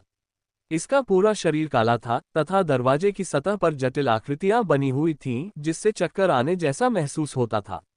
इससे भी अधिक विचित्र बात यह थी कि कसकर बंद किए गए पोर्टल के बिल्कुल बीच में एक चौकोर आकार का अंतराल था, मानो पोर्टल केवल अंतराल भरने के बाद ही खुलेगा। इस समय जियांग चुवान एक खुले स्थान पर खड़ा था। उसकी निगाहें विशाल द्वार पर टिकी थी और कभी कभी उसकी आंखों से चमकदार चमक निकल रही थी। जैसा कि उसने उम्मीद की थी, छोटी सी जगह के अंत में वास्तव में एक बड़े गुप्त क्षेत्र का प्रवेश द्वार था। चाहे कोई भी छोटी जगह हो, उसका निकास यहीं होगा। अब उसे केवल बाहर निकलने के रास्ते पर खड़े होकर उन सभी लोगों के आने का इंतजार करना था, जिन्होंने विरासत प्राप्त की थी। उस समय वह उन सभी को एक ही झटके में पकड़ लेता था, जिससे प्रयास और समय दोनों की बचत होती थी। हे धर्मपथ के चूहों, क्या तुम सोचते हो कि बाहर भागने से तुम्हें कोई लाभ होगा? पीछे से अचानक आई एक गहरी आवाज ने जियांग चुवान के विचारों को बाधित कर दिया। उसी समय एक राक्षसी परशु सीधे उसके सिर के पीछे की ओर झपटा, जिससे निकली राक्षसी लपटें आसपास के शून्य क्षेत्र को झुलसा रही थीं, जिससे वह मुड़ने और कांपने लगा। जियांग चुवान की अभिव्यक्ति अपरिवर्तित रही जब वह मुड़ा और आगे की ओर हथेली से वार किया। इसके साथ ही काली और सुनहरी लपटें लिए एक तलवार आभा राक्षसी परलबट की नोक से टकरा गई। एक क्षण के लिए तो दोनों पक्षों की ओर से हमले बराबरी के थे, जिससे विजेता का निर्धारण करना कठिन हो गया। ये देखकर जी वुशुन को तुरंत झटका लगा, क्योंकि धर्मपथ की युवा पीढ़ी में ऐसे बहुत कम लोग थे जो उसके हमले को रोक सकते थे। यद्यपि उसने उस प्रहार में अपनी आध्यात्मिक क्यूई का केवल 50% से भी कम उपयोग किया था, फिर भी यह ऐसी चीज नहीं थी जिसे कोई साधारण प्रतिभाशाली व्यक्ति आसानी से रोक सकता था। जी वुशुन ने उत्सुकता से दूसरे पक्ष के चेहरे की ओर देखा और अगले ही पल उसने एक भान उठाए और गहरी आवाज में कहा, जियांग चुवान। जैसे ही उसके शब्द निकले, उसने अपना दाहिना हाथ भींच लिया और राक्षसी परशु, जो जियांग चुवान की तलवार आभा से टकरा रही थी, अचानक दिशा बदलकर उसके हाथ में वापस आ गई। उसने हमेशा ये बात ध्यान में रखी थी जो पंत गुरु ने उसे पहले बताई थी। इसके बाद जी वुशुन ने विशेष रूप से जियांग चुवान के बारे में सारी जानकारी प्राप्त करने के लिए लोगों को भेजा था। यही कारण था कि उन्होंने पहली नजर में ही दूसरे पक्ष को पहचान लिया। और अब उसके दिल में जियांग चुवान का खतरा निश्चित रूप से लुओ गैंग से कहीं अधिक था। भले ही दूसरा पक्ष पीला दिख रहा हो, गंभीर रूप से घायल हो और अभी तक ठीक न हुआ हो, लेकिन जी वुशुन हमेशा सतर्क रहता था। उसने उस दिन पंत गुरु द्वारा दी गई सलाह पर दृढ़ता से विश्वास किया। इसके अलावा अगर वह अब दूसरे पक्ष के साथ लड़ाई में शामिल हो जाता है, तो ये जी वुशुन के लिए एक कृतघ्न कार्य होगा। दूसरी ओर जियांग चुवान ने भी अपने चारों ओर फैली हुई आभा को वापस खींच लिया। उसकी निगाहें जी वुशुन पर टिकी हुई थीं। वह राक्षसी पथ के इस अफवाहित नंबर 1 कौतुक के बारे में काफी उत्सुक था। फिर भी पहली मुलाकात में ही दूसरे पक्ष ने न केवल उसे पहचान लिया, बल्कि तुरंत ही रुक भी गया तथा ऐसा दिखावा किया कि वह उसके साथ शांतिपूर्वक सह अस्तित्व में रहना चाहता है। ये राक्षसी संत उसकी कल्पना से कहीं अधिक चतुर प्रतीत हुआ। ओह, तुम मुझे जानते हो? जियांग चुवान ने उदासीनता से पूछा। मानो ईमानदारी दिखाने के लिए जी वुशुन ने अपना दाहिना हाथ घुमाया, राक्षसी परशु को अपनी क्यानकुन अंगूठी में रखा और धीरे से हंसा। हे 7 दिन पहले एक व्यक्ति ने एक हथेली के प्रहार से प्रोडिजी रैंकिंग पर 11 कल्टीवेटर को तुरंत मार डाला, जिसमें शीर्ष 10 में रैंक किए गए 3 जीनियस भी शामिल थे। जियांग परिवार के वर्तमान संत, कैंग्युआन तलवार संप्रदाय के वरिष्ठ भाई। अब पूरे पूर्वी महाद्वीप में कौन आपको नहीं जानता है? जैसे ही जी वुशुन के शब्द निकले, उसके पीछे टेलीपोर्टेशन पोर्टल से एक के बाद एक दर्जनों लोग निकल आए। जियांग चुवान को अपने राक्षसी संत का सामना करते देख सभी के दिल दहल गए और वे अवचेतन रूप से अपनी कियानकुन अंगूठी की ओर बढ़ गए। वह जियांग परिवार के वर्तमान संत जियांग चुवान हैं। क्या अपने सदमे के बीच सभी ने अपने हथियार उठा लिए। जियांग चुवान को सतर्क भाव से देखते हुए अनजाने में एक कदम पीछे हट गए। उन्हें डर था कि उनके राक्षसी संत और जियांग चुवान के बीच लड़ाई की शक्ति बाद में उन्हें प्रभावित करेगी। जियांग चुवान के होठों पर हल्की सी मुस्कान आ गई जब उसने कहा, मुझे उम्मीद नहीं थी कि राक्षसी पथ के सम्मानित नंबर 1 प्रतिभाशाली व्यक्ति को मेरे धार्मिक पथ के मामलों में रुचि होगी। स्वयं को और अपने शत्रु को जानना ही हर युद्ध में विजय पाना है। ये दाव इस राक्षसी संत के लिए भी स्वाभाविक रूप से स्पष्ट है। हालांकि ये राक्षसी संत वास्तव में सोचता है कि आप जियांग चुवान मेरे राक्षसी पथ में शामिल होने के लिए अधिक उपयुक्त हैं। वहां कोई भी आपको परेशान नहीं करेगा, चाहे आप कितने भी साथी साधकों को मार दें। जी वुशुन का दुष्ट चेहरा एक अभिमानी मुस्कान में बदल गया और उसके शब्दों में भर्ती करने का इरादा वास्तविक लग रहा था। उसके पीछे खड़े राक्षसी पथ के सभी शिष्यों की आंखें बड़ी हो गईं। उनकी निगाहें आश्चर्य से अपने राक्षसी संत और जियांग चुवान के बीच घूम रही थीं। क्या उनका राक्षसी संत पागल हो गया था? न केवल दोनों ने लड़ाई नहीं की, बल्कि उनके राक्षसी संत ने दूसरे पक्ष के साथ सहयोग करने का इरादा भी किया। उन्हें अचानक लगा कि ये दुनिया बहुत अजीब हो गई है। ये सुनकर जियांग चुवान मंद मंद मुस्कुराया, उसकी नज़र दाहिनी ओर मुड़ी और उसने कहा, आप पहले उनसे क्यों नहीं पूछते कि क्या वे राक्षसी मार्ग में शामिल होने के लिए तैयार हैं? जी वुशुन ने जियांग चुवान की निगाह का अनुसरण किया और लुओ युवेई, लुओ गेंग और अन्य लोगों को देखा जो किसी समय टेलीपोर्टेशन पोर्टल से बाहर आ गए थे। वे वर्तमान में जी वुशुन की तरफ से एक निश्चित दूरी बनाए हुए थे और कई ने तो अपने हथियार भी निकाल लिए थे जो खतरनाक लग रहे थे। जी वुशुन की भौहें थोड़ी सिकुड़ गईं, फिर वह अचानक एक चमकदार मुस्कान में बदल गया और बोला, वे बस कुछ तुच्छ सैनिक हैं। ये राक्षसी संत उन्हें अपनी आंखों में भी नहीं रखता। ऐसे अहंकारी शब्द सुनकर लुओ गेंग की आंखें सिकुड़ गईं और वह आगे बढ़ा। उसके हाथ में एक लंबा डंडा था और उसने ठंडे स्वर में कहा, जी वुशुन, अगर आप अभी भी एक और लड़ाई चाहते हैं तो ये ताओवादी किसी भी समय तैयार है। पासी घाटी आने से पहले उनके गुरु ने उन्हें कई सुरक्षात्मक वस्तुएं दी थीं। यदि वह जी वुशुन से फिर से लड़ता तो लुओ गेंग के पास अब दूसरे पक्ष को हराने का कम से कम 70% मौका था। लेकिन दोनों के बीच टकराव चल रहा था और वे निर्णायक लड़ाई की तैयारी कर रहे थे। अचानक एक गगनभेदी गर्जना गूंजी और सभी ने अवचेतन रूप से अपना सिर हिलाया।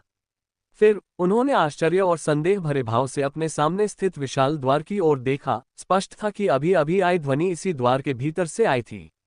लुओ गेंग और जी वुशुन ने भी विशाल पोर्टल की ओर देखते हुए अपने चारों ओर की आभा को वापस ले लिया। उन्होंने पोर्टल के केंद्र में अंतराल में प्रकाश का एक बिंदु एकत्रित होते देखा और फिर सभी को आश्चर्यचकित करते हुए ये प्रकाश की 2 किरणों में विभाजित हो गया जो लुओ युवेई और जी वुशुन पर चमकने लगा। एक डिंग ध्वनि के साथ उनके शरीर से क्रमशः 6 काले अवशेष पृष्ठ बाहर उड़ गए। प्रकाश के मार्गदर्शन में बचे हुए पृष्ठ हवा में घूमने और फड़फड़ाने लगे। फिर 6 बचे हुए पृष्ठ धीरे धीरे एक बिंदु पर एकत्रित हो गए और अगले ही पल वे स्वतः ही समलन में बदल गए। जैसे ही प्रकाश चमका, मूल अवशेष पृष्ठ गायब हो गए, लेकिन मध्य हवा में एक काला घन दिखाई दिया। केंद्र में स्थित काले घन से अचानक एक तीव्र ऊर्जा फूट पड़ी, जिसके कारण वहां उपस्थित सभी लोग कई कदम पीछे हट गए। उनके चेहरे पर गंभीर भाव थे और उसी समय जियांग चुवान के दिमाग में सिस्टम प्रसारण गूंज उठा। डिंग, स्वर्गीय दानव गुप्त खजाने के अवशेष मानचित्र को इकट्ठा करने के लिए मेजबान को बधाई। छिपा हुआ उदाहरण सक्रिय हो गया है और मेजबान को इस उदाहरण में 10,000 गुना रिटर्न इनाम के रूप में 1.5 गुना बोनस मिलेगा। ये सुनकर जियांग चुवान ने हवा में लटके काले घन को देखा और एक पल के लिए वह कुछ हतप्रभ रह गया। उसने अभी तक कुछ भी नहीं किया था। हालांकि दानव भगवान लू फेंगक्सियन की विरासत गुप्त क्षेत्र में स्वर्गीय दानव गुप्त खजाना क्यों था। और जैसे ही जियांग चुवान विचार कर रहा था, सभी के सिर के ऊपर स्थित काला घन प्रकाश द्वारा निर्मित भ्रामक मार्ग का अनुसरण करते हुए सीधे विशाल द्वार के अंतराल में समा गया। एक भीषण ध्वनि के साथ द्वार धीरे धीरे एक विशाल दरार से खुल गया जो इतनी चौड़ी थी कि उसमें से 100 लोग गुजर सकते थे। उसी समय दरार से 1000 साल पुरानी बर्फ की तरह हड्डियों को कंपा देने वाली ठंडी धारा बह निकली। यहाँ तक कि अपने ड्रैगन परिवर्तन क्षेत्र साधना के साथ भी कई लोग कांपने से खुद को नहीं रोक सके। जी वुशुन ने दरार में गौर से देखा, उसका चेहरा अचानक परमानंद से भर गया। उसने यह उम्मीद नहीं की थी कि पंथ मास्टर ने जो आश्चर्य बताया है वह ऐसा होगा। इसमें कोई आश्चर्य नहीं कि दूसरे पक्ष ने उसे रवाना होने से पहले गुप्त खजाने के सभी 5 शेष पृष्ठ लाने को कहा था। ये पता चला कि यह सब पंथ मास्टर की अपेक्षाओं के अनुरूप था। स्वर्गीय दानव गुप्त खजाने में प्रवेश करने के बाद उसकी ताकत न केवल बहुत बढ़ जाएगी, बल्कि वह उस समय धार्मिक पथ के सभी लोगों को पूरी तरह से मिटा देने में भी सक्षम होगा। ये तो सचमुच स्वर्ग की मदद थी। दूसरी ओर धर्म पथ के सदस्यों की अभिव्यक्ति अत्यंत गंभीर थी। भले ही वे नहीं जानते थे कि वह काला घन क्या था, लेकिन जीवुशुन की अनियंत्रित हंसी देखकर उन्हें पता चल गया कि वर्तमान स्थिति उनके लिए बहुत प्रतिकूल थी। जीवुशुन के होंठ एक चाप में मुड़ गए क्योंकि वह अपने लोगों को सबसे पहले विशाल दरार की ओर ले गया। धर्मपथ के सदस्यों ने एक दूसरे को देखा और तुरंत उनका अनुसरण किया। स्पष्ट रूप से वहां उपस्थित कोई भी व्यक्ति राक्षसी पथ को और अधिक मजबूत नहीं होने देना चाहता था। लेकिन अचानक जियांग चुवान की आकृति सभी से एक कदम आगे पोर्टल के आसपास पहुंच गई। वह अपने हाथ पीठ के पीछे करके खड़ा हो गया, सबका रास्ता रोककर, और शांति से बोला, सब लोग रुकें। ये सुनकर वहां उपस्थित सभी लोग एक साथ रुक गए। उनके चेहरे पर गंभीर भाव थे क्योंकि वे अपना रास्ता रोके हुए अकेले सफेद वस्त्रधारी व्यक्ति को देख रहे थे। पवित्र सोन जियांग, आप क्या कर रहे हैं? आप हमें अंदर आने से क्यों रोक रहे हैं? पवित्र सोन जियांग, क्या आपने कोई गलती की है? हम सभी एक ही पक्ष में हैं। यदि आप जीवुशुन को रोकने की कोशिश कर रहे हैं तो हम पूरा सहयोग करेंगे। मुझे लगता है कि आपका पवित्र पुत्र जियांग हमारे राक्षसी पथ के स्वर्गीय दानव गुप्त खजाने पर एकाधिकार करना चाहता है। इतने बड़े लाभ के सामने साथी ताओवादियों की क्या गिनती है? तुम धर्मपथ के लोग सचमुच पाखंडी हो। क्या तुम प्रवेश करने से पहले ही आपस में झगड़ रहे हो? हा। धार्मिक मार्ग से आने वाली भ्रम की आवाजें और राक्षसी मार्ग से आने वाली तानों की आवाजें आपस में मिल गईं, जिससे ये पहचानना मुश्किल हो गया कि कौन बोल रहा है। जियांग चुवान ने सीधे सामने देखा। उसका दाहिना हाथ फड़फड़ाया और उसकी मुट्ठी में एक हल्के नीले रंग की लंबी तलवार दिखाई दी। ये राजा के 5 हथियारों में से एक था जो उसने सिस्टम के 10,000 गुना रिटर्न के बाद प्राप्त किया था, विशाल समुद्री तलवार। जियांग चुवान ने अपनी कलाई हिलाई, तलवार को अपने सामने घुमाया और शांति से कहा, सभी लोग कृपया शांत हो जाएं। पवित्र पुत्र आज आपको केवल एक चीज के लिए रोक रहे हैं। ये वे 5 विरासतें हैं जो आपके हाथों में हैं। जब तक आप उन्हें आज्ञाकारी रूप से सौंपते रहेंगे, पवित्र पुत्र स्वाभाविक रूप से आपके लिए चीजें मुश्किल नहीं बनाएंगे। जैसे ही ये शब्द बोले गए, पूरा स्थान शोर से भर गया। जियांग चुवान ने अभी जो कहा था उससे ऐसा लग रहा था कि वह सचमुच अकेले ही सबके खिलाफ खड़े होने के लिए तैयार था। वहां उपस्थित लोगों के चेहरे पर क्रोध, तनाव और सदमे का मिश्रण था। उन्होंने यह उम्मीद नहीं की थी कि जियांग चुवान न केवल उन्हें रोकेगा, बल्कि उनके द्वारा अर्जित सभी विरासतों को भी अकेले ही जब्त करने की तैयारी करेगा। भीड़ में सबसे आगे खड़ा लुओगेंग अब घूर रहा था, उसकी छाती जोर से धड़क रही थी। जिस बात ने उसे सबसे अधिक क्रोधित किया वो ये थी कि जियांग चुवान ने पहले ही उससे स्पष्ट रूप से वादा किया था कि वह साथी ताओवादियों के साथ झगड़ा नहीं करेगा, फिर भी एक दिन बीतने से पहले ही वह अपने वचन से मुकर गया। जियांग चुवान, यदि आप जानते हैं कि आपके लिए क्या अच्छा है, तो अभी इस जगह को छोड़ दें और ताओवादी आपके साथ इस मामले को आगे नहीं बढ़ाएंगे। लुओगेंग को विश्वास नहीं था कि जियांग चुवान अपनी ठीक न हुई चोटों के साथ उसके और जीवुशुन दोनों के खिलाफ लड़ सकता है। उनकी राय में ऐसी बात पूरी तरह से बेतुकी थी। जियांग चुवान ने ये सुना, अपना सिर हिलाया और मंद मंद मुस्कुराया, ताओवादी लुओ अभी भी बहुत भोला है। आपको पता होना चाहिए कि इस क्रूर दुनिया में कोई भी आपको सच नहीं बताएगा। पवित्र पुत्र यहाँ कहेंगे, या तो आप विरासत सौंप दें या आप हमेशा के लिए यहाँ रहें। कोई तीसरा विकल्प नहीं है। फिर बर्फ की धार सी ठंडी उसकी नजर एक एक करके सब पर पड़ी। उसने एक कदम आगे बढ़ाया और उसके आसपास का आभामंडल नाटकीय रूप से उमड़ पड़ा। ड्रैगन की तेज गर्जना के साथ एक अतुलनीय रूप से तेज तलवार क्यूई सीधे छत तक जा गिरी। अत्यधिक गर्म और अत्यधिक ठंडी आध्यात्मिक क्यूई जियांग चुवान के आसपास केंद्रित होकर बेतहाशा फैल गई। वहां मौजूद सभी लोगों के चेहरे तुरंत बदल गए। जीवुशुन ने अपनी आंखें थोड़ी सिकोड़ ली और उसकी पहले वाली घमंडी मुस्कान अगले ही पल गायब हो गई। वह लुओगेंग की ओर मुड़ा, अपने हाथ फैलाए और बोला, लगता है वह हमें रोकने पर तुला हुआ है। क्यों न हम दोनों मिलकर काम करें? जीवुशुन अभी भी जियांग चुवान से सावधान था। आने वाले स्वर्गीय दानव गुप्त खजाने से निपटने के लिए अपनी ताकत बनाए रखना उसके लिए जरूरी था। हालांकि लुओ गैंग ने ठंडी नजर और घुरघुराहट के साथ जवाब दिया, ताओवादी राक्षसी पथ के राक्षसों के साथ जुड़ने से घृणा करते हैं। जी वुशुंग ने केवल कंधे उचका दिए और सहयोग मांगने के लिए फिर कुछ नहीं कहा। उनके विचार में लुओ गैंग के व्यक्तित्व को देखते हुए वह निश्चित रूप से जियांग चुवान से लड़ने वाले पहले व्यक्ति होंगे और फिर उन्हें लाभ प्राप्त करने का अवसर मिलेगा। निश्चित रूप से अगले ही सेकंड में लुओ गैंग ने एक लंबा डंडा पकड़े हुए सीधे जियांग चुवान की ओर इशारा किया और उसके महान शक्ति क्षेत्र प्रथम परत क्षेत्र का दबाव बढ़ गया। जियांग चुवान, क्या आप जानते हैं कि आपके वर्तमान कार्य आपको पूर्वी महाद्वीप के सभी कुलीन परिवारों और संप्रदायों का दुश्मन बना रहे हैं?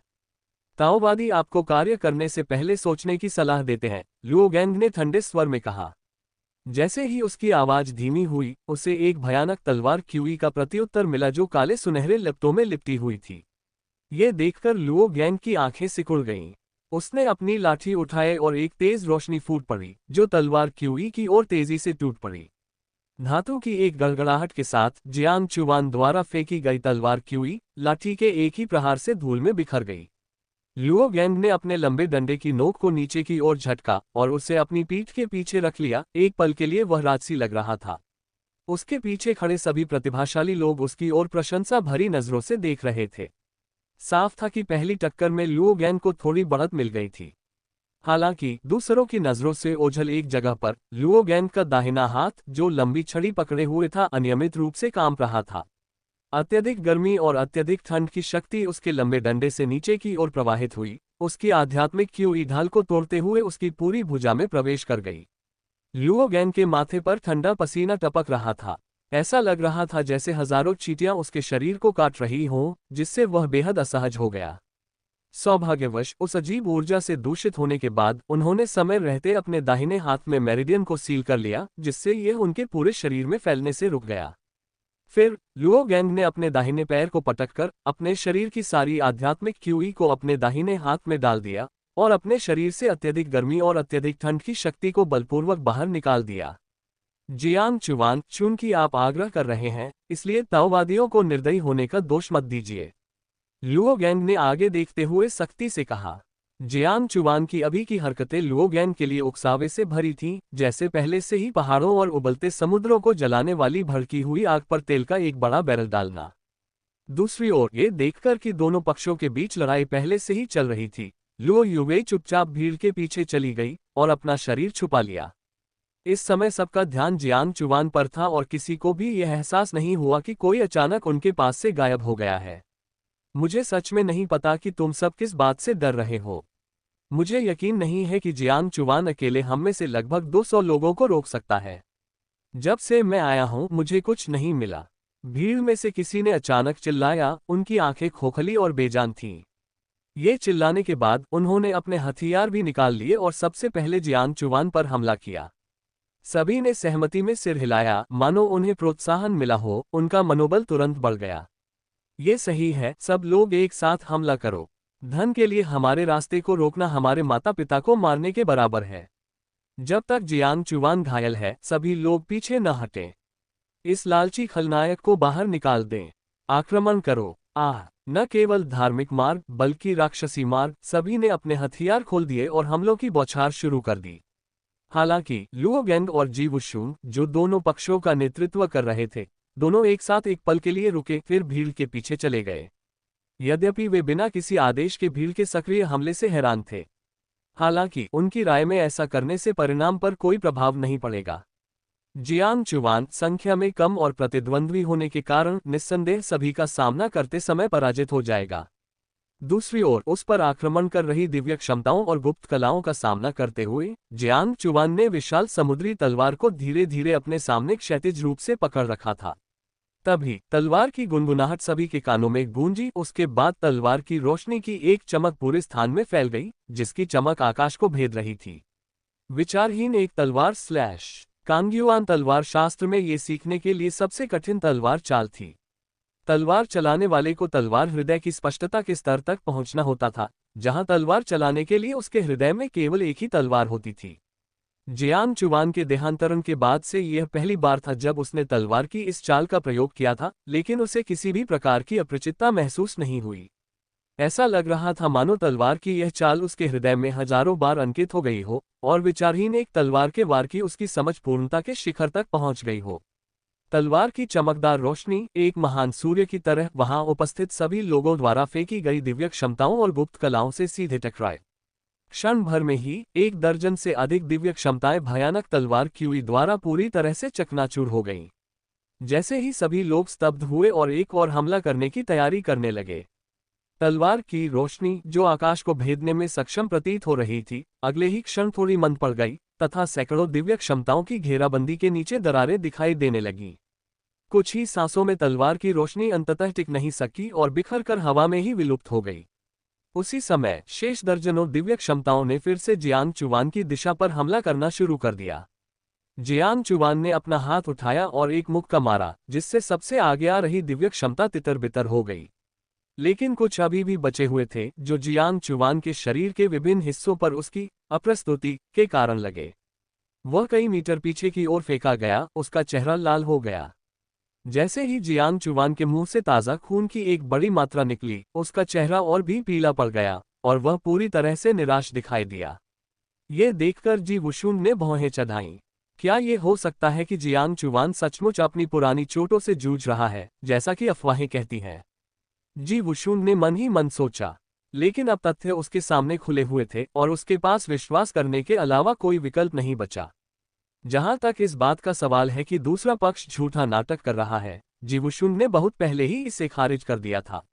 उनके विचार से अगर किसी व्यक्ति में उपस्थित सभी लोगों को दबाने की पूरी ताकत हो, तो ऐसा करने की कोई जरूरत नहीं होती।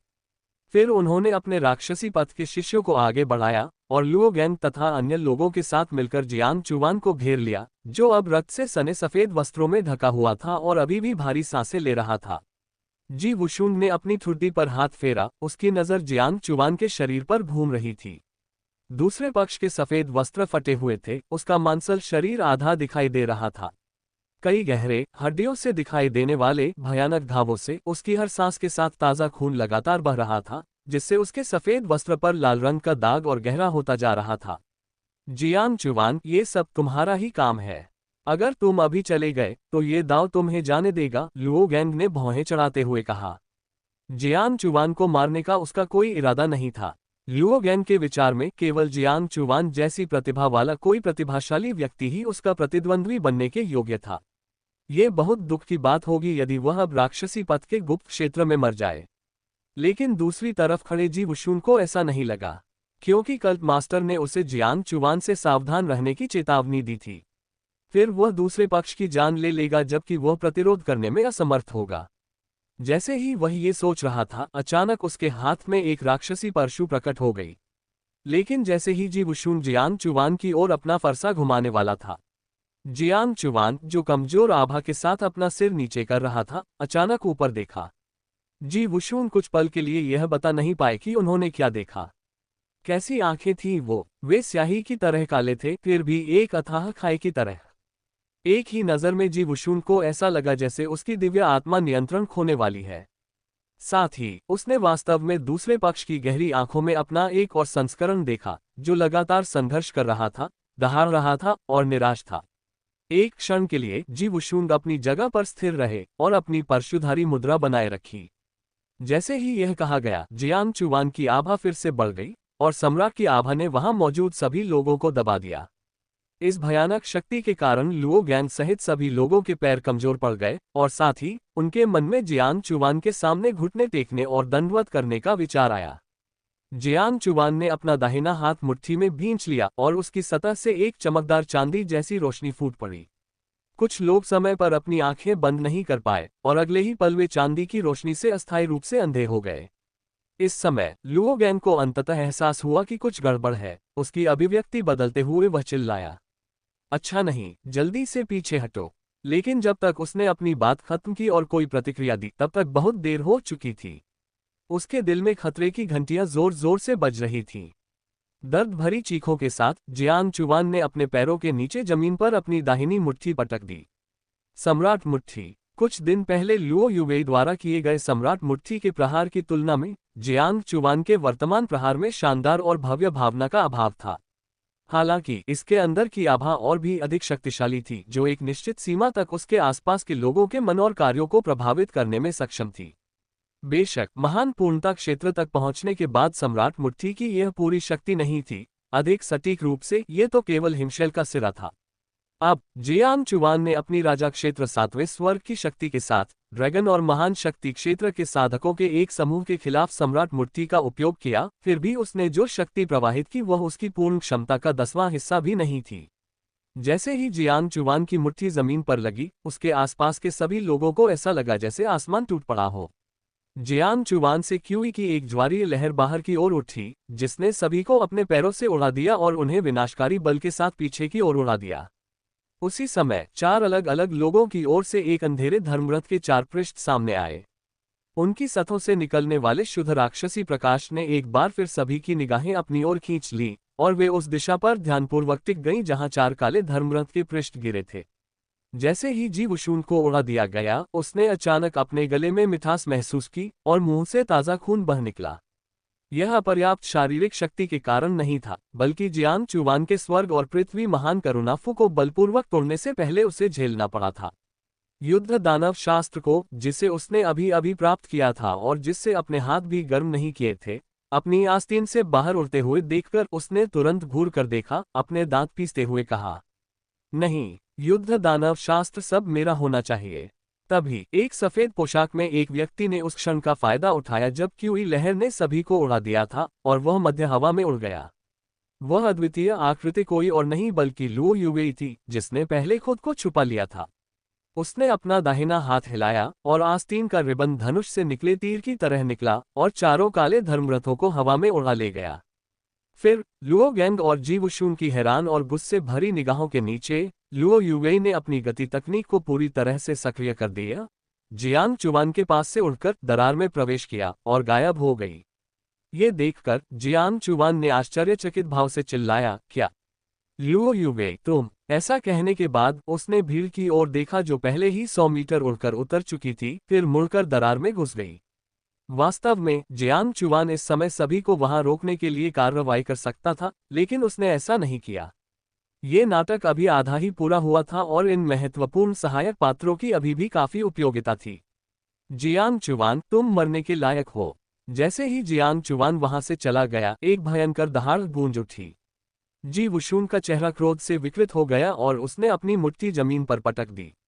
वह नहीं जानता था कि फर्श किस सामग्री से बना था, उसके मुंह से केवल कुछ सफेद निशान ही बने थे, तथा इसके विपरीत उसके हाथ में झटके से तेज दर्द महसूस हुआ। उसके हाथ की सुन्नता ने जी वुशुन के दिल में भड़की आग को और भड़का दिया। उसने मूल रूप से सोचा था कि मेंटिस द्वारा सिकाडा को पकड़ने के बाद वह होरियोल बन जाएगा, लेकिन वह अप्रत्याशित रूप से जियांग चुवान द्वारा धोखा खा गया, और यहाँ तक कि लुओ युवेई नाम की उस महिला को भी फायदा हुआ। जी वुशुन जितना ज्यादा इस बारे में सोचता, उतना ही ज्यादा क्रोधित होता जाता।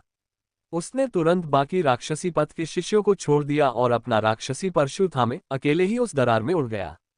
अब युद्ध दानव शास्त्र के सभी 5 टुकड़े लुओ युवेई पर होने चाहिए। उसे किसी और से पहले उसे ढूंढना होगा और युद्ध दानव शास्त्र को पुनः प्राप्त करना होगा। अपने राक्षसी पद पुत्र को उन्हें त्याग कर जाते देख राक्षसी पद शिष्य पहले तो स्तब्ध रह गए, फिर उन्होंने तुरंत प्रतिक्रिया व्यक्त की और उसका पीछा करने लगे। जी वुशुन की उपस्थिति के बिना यदि वे वहां रहे तो निश्चित रूप से उन्हें धर्मपथ के लोगों द्वारा बुरी तरह पीटा जाएगा। दूसरी ओर लुओ गैंग ने राक्षसी पथ के सदस्यों को रोकने के लिए कोई कदम नहीं उठाया। उसकी अभिव्यक्ति लगातार बदलती रहती थी, जिसे केवल अत्यंत कुरूप ही कहा जा सकता था। इस यात्रा में न केवल जियांग चुवान ने उसे धोखा दिया, बल्कि उसका अवसर भी चुरा लिया गया। उसी समय हालांकि जियांग चुवान के अंतिम मुक्के ने उसे घायल नहीं किया, लेकिन उस क्षण उसे जो शक्तिहीनता का गहरा एहसास हुआ, उसने उसे हताशा से भर दिया। लुओ गैंग ने फिर गहरी सांस ली, अपने पीछे खड़े लोगों की ओर मुड़ा और कहा, जियांग चुवान के उस हमले के बाद उसकी चोटें जरूर बढ़ गई होंगी। गुप्त खजाने में प्रवेश करने के बाद आप सभी को अपने अपने अवसर तलाशने चाहिए। ये दाओ जी वुशुन और लुओ युवेई से व्यक्तिगत रूप से निपटेगा। स्वर्गीय दानव गुप्त खजाने के अंदर लुओ युवेई ने उसके हाथ में रखे 5 साफ सुथरे काले काले धर्मरथों के पन्नों को देखा और उसके भरे हुए होठों के कोने पर अनायास ही एक सुंदर चाप बन गया। इससे पहले जब उसने जियांग चुवान को सभी को रोकने के लिए आगे बढ़ते देखा तो उसे कुछ संदेह हुआ। आखिरकार उसकी राय में जियांग चुवान की अथाह चालाकी के साथ वह निश्चित रूप से उस समय सभी को विरासत सौंपने की धमकी नहीं दे रहा था। अब इसके बारे में सोचते हुए वह शब्दों से सभी को भड़काने की तैयारी कर रहा था, जिससे सभी लोग उसके खिलाफ एकजुट हो जाएं। केवल इसी तरह से वह अंत में सभी को उड़ा देने में आश्वस्त हो सकता था, जिससे धर्मरथ के सभी काले पृष्ठ बाहर गिर जाते। ये भी सौभाग्य की बात थी कि उसने शुरू में ही अपना फिगर छुपाने का फैसला किया था और अवसर की प्रतीक्षा कर रही थी। तभी आखिरी क्षण में उसने जियांग चुवान के हाथों से सभी काले काले धर्मरथों के पन्ने छीन लिए। जैसे ही वह चली गई, लुओ युवेई ने अपने पीछे से जियांग चुवान की उग्र दहाड़ भी सुनी, जिससे उसे और भी ताजगी महसूस हुई। और उसने जी वुशुन के संक्षिप्त शब्दों से ये भी जान लिया था कि ये काले काले धर्मरथ पृष्ठ प्राचीन दानव भगवान द्वारा व्यक्तिगत रूप से बनाए गए अफवाह युद्ध दानव धर्मरथ थे। अब जब उसके पास युद्ध दानव शास्त्र के सभी खंडित अध्याय थे, तो लुओ युवेई को पता था कि वह लंबे समय तक जहां थी वहां नहीं रह सकती थी और उसे पूरे युद्ध दानव शास्त्र को जल्दी से अवशोषित करने के लिए एक जगह ढूंढनी थी।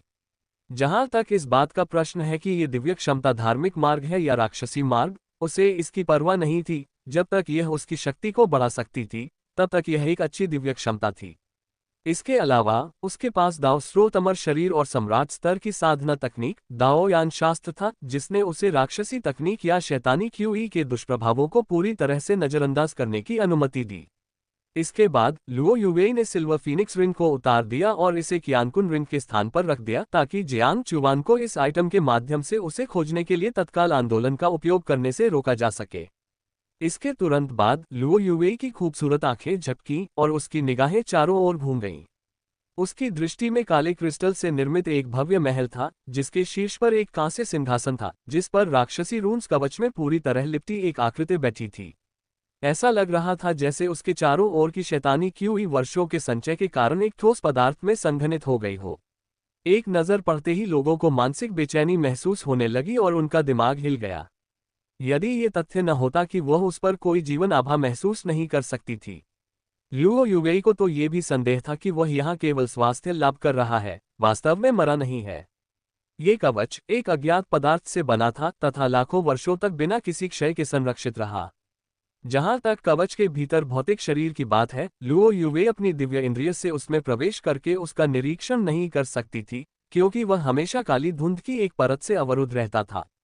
हालांकि उसे लगा कि उसके सामने रखा कवच उसे अधिक परिचित लग रहा है। फिर उसने अपनी नाजुक भौहें उठाईं और आश्चर्य से बोली, दानव भगवान लू फेंगजियान। लुओ युवेई ने कवच के मालिक को तुरंत पहचान लिया, क्योंकि वह राक्षसी पथ का सबसे शक्तिशाली साधक था, क्योंकि प्राचीन स्वर्गीय दानव को पहचानना बहुत आसान था।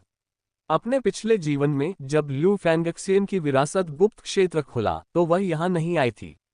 अब सैकड़ों हजारों साल पहले की एक आकृति को देखकर भले ही वह एक लाश थी, फिर भी लुओ युवेई को विस्मय का अनुभव हुआ। लू फेंगशियान के शव के सामने विभिन्न आकारों के 9 गहरे रत्नों को बड़े करीने से क्रॉस आकार में व्यवस्थित किया गया था। मध्य रत्न 3 मीटर ऊंचा था तथा इसकी चमक अन्य 8 रत्नों की तुलना में अधिक चमकदार थी। लुओ युवेई ने बस उस पर नजर डाली, फिर अपने शरीर को हिलाते हुए वह एक साइड हॉल में भाग गई। अब उसकी सर्वोच्च प्राथमिकता युद्ध दानव शास्त्र के सभी खंडित अध्यायों को शीघ्रता से अवशोषित करना और फिर दाओयान शास्त्र द्वारा उन्हें दबा देना था। इस तरह भले ही हर कोई उसे ढूंढ ले, वे उससे युद्ध दानव शास्त्र के उन खंडित अध्यायों को नहीं ले पाएंगे। लुओ युवेई के जाने के कुछ ही देर बाद जी वुशुन और लुओ गैंग एक दूसरे से 3 सेकंड के अंतराल पर इस महल में पहुंचे। कांस्य सिंहासन पर बैठे लू फेंगशियान को देखकर जी वुशुन पहले तो चौंके, फिर उनके चेहरे पर तुरंत खुशी झलक उठी। बिना किसी हिचकिचाहट के उसने एक कदम बढ़ाया, उसका आकार एक काले बिजली के बोल्ट में बदल गया और सीधे केंद्रीय काले रत्न की ओर बढ़ गया। ये देखकर लुओ गैंग को तुरंत एहसास हुआ कि कुछ गड़बड़ है, और एक तेज गति के साथ वह तैरते हुए ड्रैगन की तरह जी वुशुन के सामने आ गया। उसने अपनी लंबी छड़ी पकड़ी, उसे सीधे जी वुशुन की ओर इशारा करते हुए उसे ठंडी आंखों से देखते हुए ठंडी आवाज में कहा, जी वुशुन, आज इस दाव बच्चे के साथ आप यहां से एक भी टुकड़ा नहीं ले जा सकते। लुओ गैंग बिना सोचे समझे जानता था कि उस केंद्रीय काले रत्न के भीतर निश्चित रूप से एक राक्षसी पथ का सर्वोच्च खजाना संग्रहित था, और जी वुशुन की कट्टर अभिव्यक्ति को देखते हुए उसे स्पष्ट रूप से यह वस्तु प्राप्त करनी थी। हालांकि ये सुनकर जी वुशुंग मुस्कुरा उठे और पूरी तरह से सहज दिखे। उसने हाथ बढ़ाकर अपना कान खुजलाया, फिर भयावह स्वर में कहा, चूंकि मैं जियांग चुवान को नहीं ढूंढ पा रहा हूं, इसलिए मैं आपसे शुरुआत करूंगा। इसके साथ ही जी वुशुंग ने अपने हाथ में पकड़ी राक्षसी परशु को लुओ गैंग की ओर जोर से फेंक दिया। राक्षसी ज्वालाओं से घिरा हुआ परशु शरीर धीरे धीरे गायब हो गया तथा उसकी जगह राक्षसी ज्वालाओं से निर्मित एक विशाल भेड़िए का सिर आ गया। दूसरी ओर लुओ गैंग भी कमजोरी दिखाने के लिए उतना ही अनिच्छुक था और उसके माथे पर अचानक एक चमकदार बैंगनी नीला निशान रत्न की तरह दिखाई दिया। उनके पास न केवल जन्मजात शुद्ध हृदय था बल्कि उनका शरीर भी हजार परम संत जैसा था। ये काया अनेक संत कायाओं में शीर्ष स्थान पर है, जो सभी चीजों को संतुलित करने की अपनी क्षमता के लिए जानी जाती है तथा युद्ध में मजबूत प्रतिद्वंद्वी का सामना करते समय अपने आप को पुनः भरने के लिए प्रतिद्वंद्वी की आध्यात्मिक क्यूई को लगातार अवशोषित करके अधिक मजबूत बन जाती है। जैसे ही दोनों के बीच युद्ध शुरू हुआ, धर्म मार्ग और राक्षस मार्ग दोनों से विलक्षण लोग भी इस महल में आ पहुंचे। थोड़ी ही देर में सबका ध्यान महल के मध्य में स्थित 9 रत्नों की ओर गया और वे सभी अपने अपने हथियार निकालकर युद्धभूमि में शामिल हो गए। धर्मपथ के चमत्कारी लोग भी रत्नों के भीतर के अवसरों के प्रति बहुत लालची थे।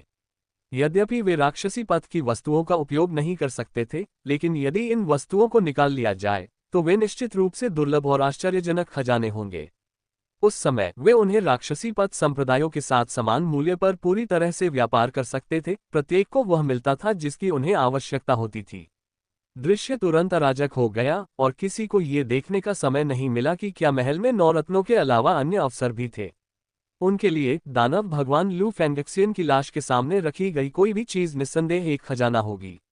जहां तक लू फेंगशियान की लाश का सवाल है, इस समय कोई भी उस पर ध्यान नहीं दे रहा था। कारण सरल था। यद्यपि लू फेंगक्सियन का भौतिक शरीर और उस पर राक्षसी रून्स कवच राक्षसी पथ और धार्मिक पथ दोनों के लिए बहुत उपयोगी थे। हालांकि वह राक्षसी पथ का एक सर्वोच्च विशेषज्ञ था जिसने हजारों साल पहले सम्राट वेंतियन के साथ लड़ाई लड़ी थी और यह अनिश्चित था कि क्या उसने मृत्यु के बाद अपने शव पर कोई प्रतिबंध लगाया था ताकि बाहरी लोगों द्वारा उसका अपमान न किया जा सके। इस समय कौन स्वेच्छा से लू फेंगशियन की लाश के पास जाने को तैयार होगा। वे अपनी जान से खिलवाड़ नहीं करना चाहते थे। लेकिन अचानक महल में एक कर्कश ध्वनि गूंज उठी और सभी ने अनजाने में अपनी हरकतें रोक दी और एक साथ लू फेंगक्सियन की ओर देखा। इस समय सफेद वस्त्र पहने एक रक्त रंजित आकृति लू फेंगशियान की लाश के पास खड़ी थी। उसके दाहिने हाथ ने वास्तव में उस कवच को भेद दिया था जो सैकड़ों हजारों वर्षों से अविनाशी था, और एक धमाके के साथ वह सीधे लू फेंगशियान की छाती में जा लगा। वास्तव में जियांग चुवान को स्वयं भी समझ नहीं आया कि उसने ऐसा कदम क्यों उठाया। उन्होंने केवल यही महसूस किया कि यह अज्ञात से एक आह्वान था जो उन्हें तत्काल यहाँ खींच रहा था। जियांग चुवान को लू फेंगक्सियन की लाश के सामने खड़े होने पर अपने खून में उबाल और उछाल महसूस हो रहा था। इससे उसे लगातार लालसा और रक्त पिपासा के संकेत मिलते रहे। इससे भी अधिक विचित्र बात यह थी कि जियांग चुवान के स्पर्श से राक्षसी पैटर्न वाला कवच टोफू की तरह नाजुक हो गया था। संपर्क में आते ही यह तुरंत टूटने और घुलने लगा। और जब जियांग चुवान ने अपना दाहिना हाथ लू फेंगक्सियन की छाती में रखा तो वह स्पष्ट रूप से उसकी छाती गुहा के भीतर से एक लयबद्ध धड़कन महसूस कर सका। अजीब बात यह थी कि धड़कन की आवाज मृत लू फेंगशियान के दिल से नहीं, बल्कि उसकी छाती गुहा के भीतर लटके एक काले क्रिस्टल से आ रही थी। जियांग चुवान ने जरा भी संकोच नहीं किया। उसने एक हाथ से काले क्रिस्टल को पकड़ लिया, फिर तेजी से अपना दाहिना हाथ वापस खींच लिया। उसने अपनी हथेली खोली और नीचे देखा तो पाया कि वह काला क्रिस्टल पानी की बूंद के आकार का था, केवल अंगूठे के आकार का। फिर भी उसका वजन 1000 जिन था। इससे भारी मात्रा में क्यूई और रक्त शक्ति निकली जिसने जियांग चुवान की मानसिक ऊर्जा को सशक्त बना दिया। क्यूई और रक्त शक्ति भी काली क्यूई के कुछ अंश लिए हुए प्रतीत होती थी। और जैसे ही काली क्यूई ऊपर चढ़ी, जियांग चुवान ने महसूस किया कि उसकी दृष्टि अचानक अंतहीन अंधेरे से घिर गई। इसके तुरंत बाद वह स्तब्ध होकर आसपास के दृश्य को क्षणभंगुर पाता था। इस समय वहां उपस्थित सभी लोग, जिसमें वह महल भी शामिल था जिसमें जियांग चुवान पहले था, गायब हो गए तथा उनकी जगह जियांग चुवान के दृष्टि क्षेत्र में खून के समान लाल आकाश दिखाई देने लगा। अचानक हजारों फीट ऊपर हवा में दिखाई देने पर वह पहले तो चौंका, फिर तुरंत अपने आप को संभाला और शांति से नीचे जमीन की ओर देखा। उन्होंने खेतों में लाशें बिखरी देखीं, धरती फटी हुई थी तथा जमीन के नीचे से लगातार मैग्मा निकल रहा था। यह दृश्य बहुत ही भयावह था। जैसे ही जियांग चुवान इस बात पर विचार कर रहा था कि इस स्थान को कैसे छोड़ा जाए, एक गगनभेदी गर्जना उसके कानों में पड़ी। उसने भौहें सिकुड़ी और आवाज की दिशा में देखा। उस आदमी के बाल काले थे, कपड़े काले थे और उसके हाथ में एक काली तलवार थी जो हवा में लटक रही थी, और उसके वस्त्र तेज हवा में लहरा रहे थे। उसके मुंह के कोने से खून बह रहा था और उसका चेहरा धीरे धीरे पीला पड़ गया। उसकी विशिष्ट विशेषताएं धुंध की एक परत से स्पष्ट लग रही थी, जिससे जियांग चुवान को अस्पष्टता महसूस हो रही थी। केवल उसकी आंखें, जो सितारों की तरह चमकदार और चकाचौंध थीं, दिखाई दे रही थीं। एक ही नज़र में जियांग चुवान ने इस व्यक्ति को पहचान लिया। उन आंखों ने उस पर बहुत गहरी छाप छोड़ी थी। सम्राट वेंतियन। जियांग चुवान ये सोचे बिना नहीं रह सका कि वर्तमान युग के सबसे शक्तिशाली सम्राट को किसने घायल किया होगा। सम्राट वेंतियन की निगाह का अनुसरण करते हुए उसने देखा कि सफेद वस्त्र पहने 3 आकृतियां सम्राट वेंतियन से लगभग 1 मील दूर अपने हाथ पीछे करके खड़ी थीं। तीनों को देखते ही जियांग चुवान को अपनी आंखों में तेज दर्द महसूस हुआ। धीरे धीरे अपनी आंखें सिकोड़ने पर ही जलन कुछ कम हुई। उन्होंने देखा कि तीनों आकृतियां सफेद धुंध में लिपटी हुई थीं और सम्राट वेंतियन की तरह उनकी विशिष्ट विशेषताएं स्पष्ट थीं। विचित्र बात यह थी कि अमर प्रकाश कभी कभी उनके पैरों के नीचे से ऊपर उठता था और कानून और दांव निरंतर प्रवाहित होते रहते थे। वे बिल्कुल पौराणिक, अमर जैसे थे। जियांग चुवान की निगाह में 3 सफेद वस्त्रधारी आकृतियां, जिनके अमर होने का संदेह था, सम्राट वेंतियन से कुछ कहती प्रतीत हुई। फिर सभी ने ऊपर देखा और जोर से हंसे। उनका आचरण अभिमानी था। दूसरी ओर सम्राट वेंतियन ने किसी अज्ञात कारण से अपने हाथ से काली तलवार हटा दी। जैसे ही जियांग चुवान ने सोचा कि दूसरा पक्ष भागने या आत्मसमर्पण करने की तैयारी कर रहा है, सम्राट वेंतियन ने इस समय एक कदम आगे बढ़ाया, धनुष खींचने और तीर चढ़ाने की मुद्रा अपनाई। इसके तुरंत बाद कानून की शक्ति से संघनित एक काला धनुष सम्राट वेंतियन के हाथ में थाम दिया गया। जैसे ही उसने पूर्णिमा की ओर धनुष की डोरी खींची, स्याही के समान काला एक तीर प्रकट हुआ। जिस क्षण जियांग चुवान ने वह तीर देखा, उसे लगा कि उसका हृदय आधी धड़कन के लिए रुक गया है तथा उसके मन में दिव्य आत्मा के फटने का एहसास हुआ। उन्होंने अपने सिर को जोर से हिलाया, साथ ही साथ अपनी चेतना के सागर को पूरी तरह से दुरुस्त करने के लिए अपनी मानसिक ऊर्जा को नियंत्रित किया। जब जियांग चुवान ने सम्राट वेंतियन की ओर फिर से देखा, तो दूसरे के हाथ में तीर पहले ही निकल चुका था। एक ही तीर से स्वर्ग और पृथ्वी का रंग बदल गया। इस क्षण ऐसा प्रतीत हुआ जैसे कि विश्व में समय और स्थान रुक गया हो। केवल तीर ही गतिमान था, जो 3 श्वेत वस्त्रधारी आकृतियों की ओर तेजी से बढ़ रहा था। असहनीय दबाव के कारण तीर के चारों ओर का शून्य क्षेत्र टूटकर ढह गया और वह क्षण भर में शून्य क्षेत्र को तोड़ता हुआ मध्य में खड़ी श्वेत वस्त्रधारी आकृति के सामने पहुंच गया। उसने दूसरे पक्ष को दहाड़ते देखा। उसके हाथ में अमर प्रकाश उमड़ रहा था और उसने अपनी हथेली से तीर की ओर प्रहार किया। उसी समय स्वर्ग और पृथ्वी का दृश्य फिर से बदल गया और एक अमर राजा विसंगति 9 स्वर्गों के ऊपर तैरती हुई प्रतीत हुई, अपनी हथेली को ऊपर उठाकर तीर की ओर दबाती हुई। इस समय तीर के सिरे से अचानक एक काली रोशनी फूट पड़ी, जो सीधे आकाश में चली गई और साथ ही साथ उसकी गति उलट गई तथा एक ही तीर से संपूर्ण अमर राजा विसंगति को भेद दिया। फिर इसने शून्य क्षेत्र को पुनः चकनाचूर कर दिया और तीनों के करीब आ गया तथा बीच में खड़े व्यक्ति के सिर के मुकुट को सीधे छेदते हुए उसे जमीन पर गिरा दिया। अचानक रक्तिम आकाश से रक्त की वर्षा होने लगी, मानो सारा आकाश और पृथ्वी विलाप कर रहे हों। अन्य 2 लोगों की आंखें आश्चर्य से चौड़ी हो गईं, मानो जो व्यक्ति अभी अभी मरा था वह उन तीनों में सबसे शक्तिशाली था। वे बिना पीछे देखे ही मुड़े और भाग गए। उनमें जरा भी देरी करने की हिम्मत नहीं थी। लेकिन सम्राट वेंतियन स्पष्ट रूप से दोनों को इतनी आसानी से जाने नहीं देंगे और फिर 2 और तीर छोड़े गए, जिससे वे शून्य क्षेत्र की ओर भाग गए। जियांग चुवान ने यह नहीं देखा कि सम्राट वेंतियन ने अंतिम 2 को गोली मारकर मार डाला था या नहीं। वह केवल ये जानता था कि आकाश से गिरने वाली रक्त वर्षा और अधिक तीव्र हो गई थी।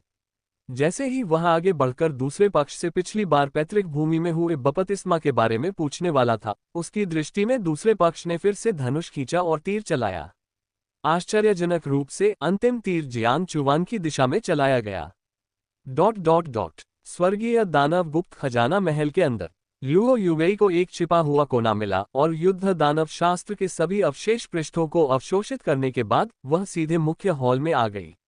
लेकिन इस समय मुख्य हॉल का दृश्य देखकर उसे अनायास ही पीछे हटने का मन हुआ। उसने देखा कि हॉल के सभी रत्न तोड़ दिए गए थे और अंदर का खजाना बहुत पहले ही लूट लिया गया था।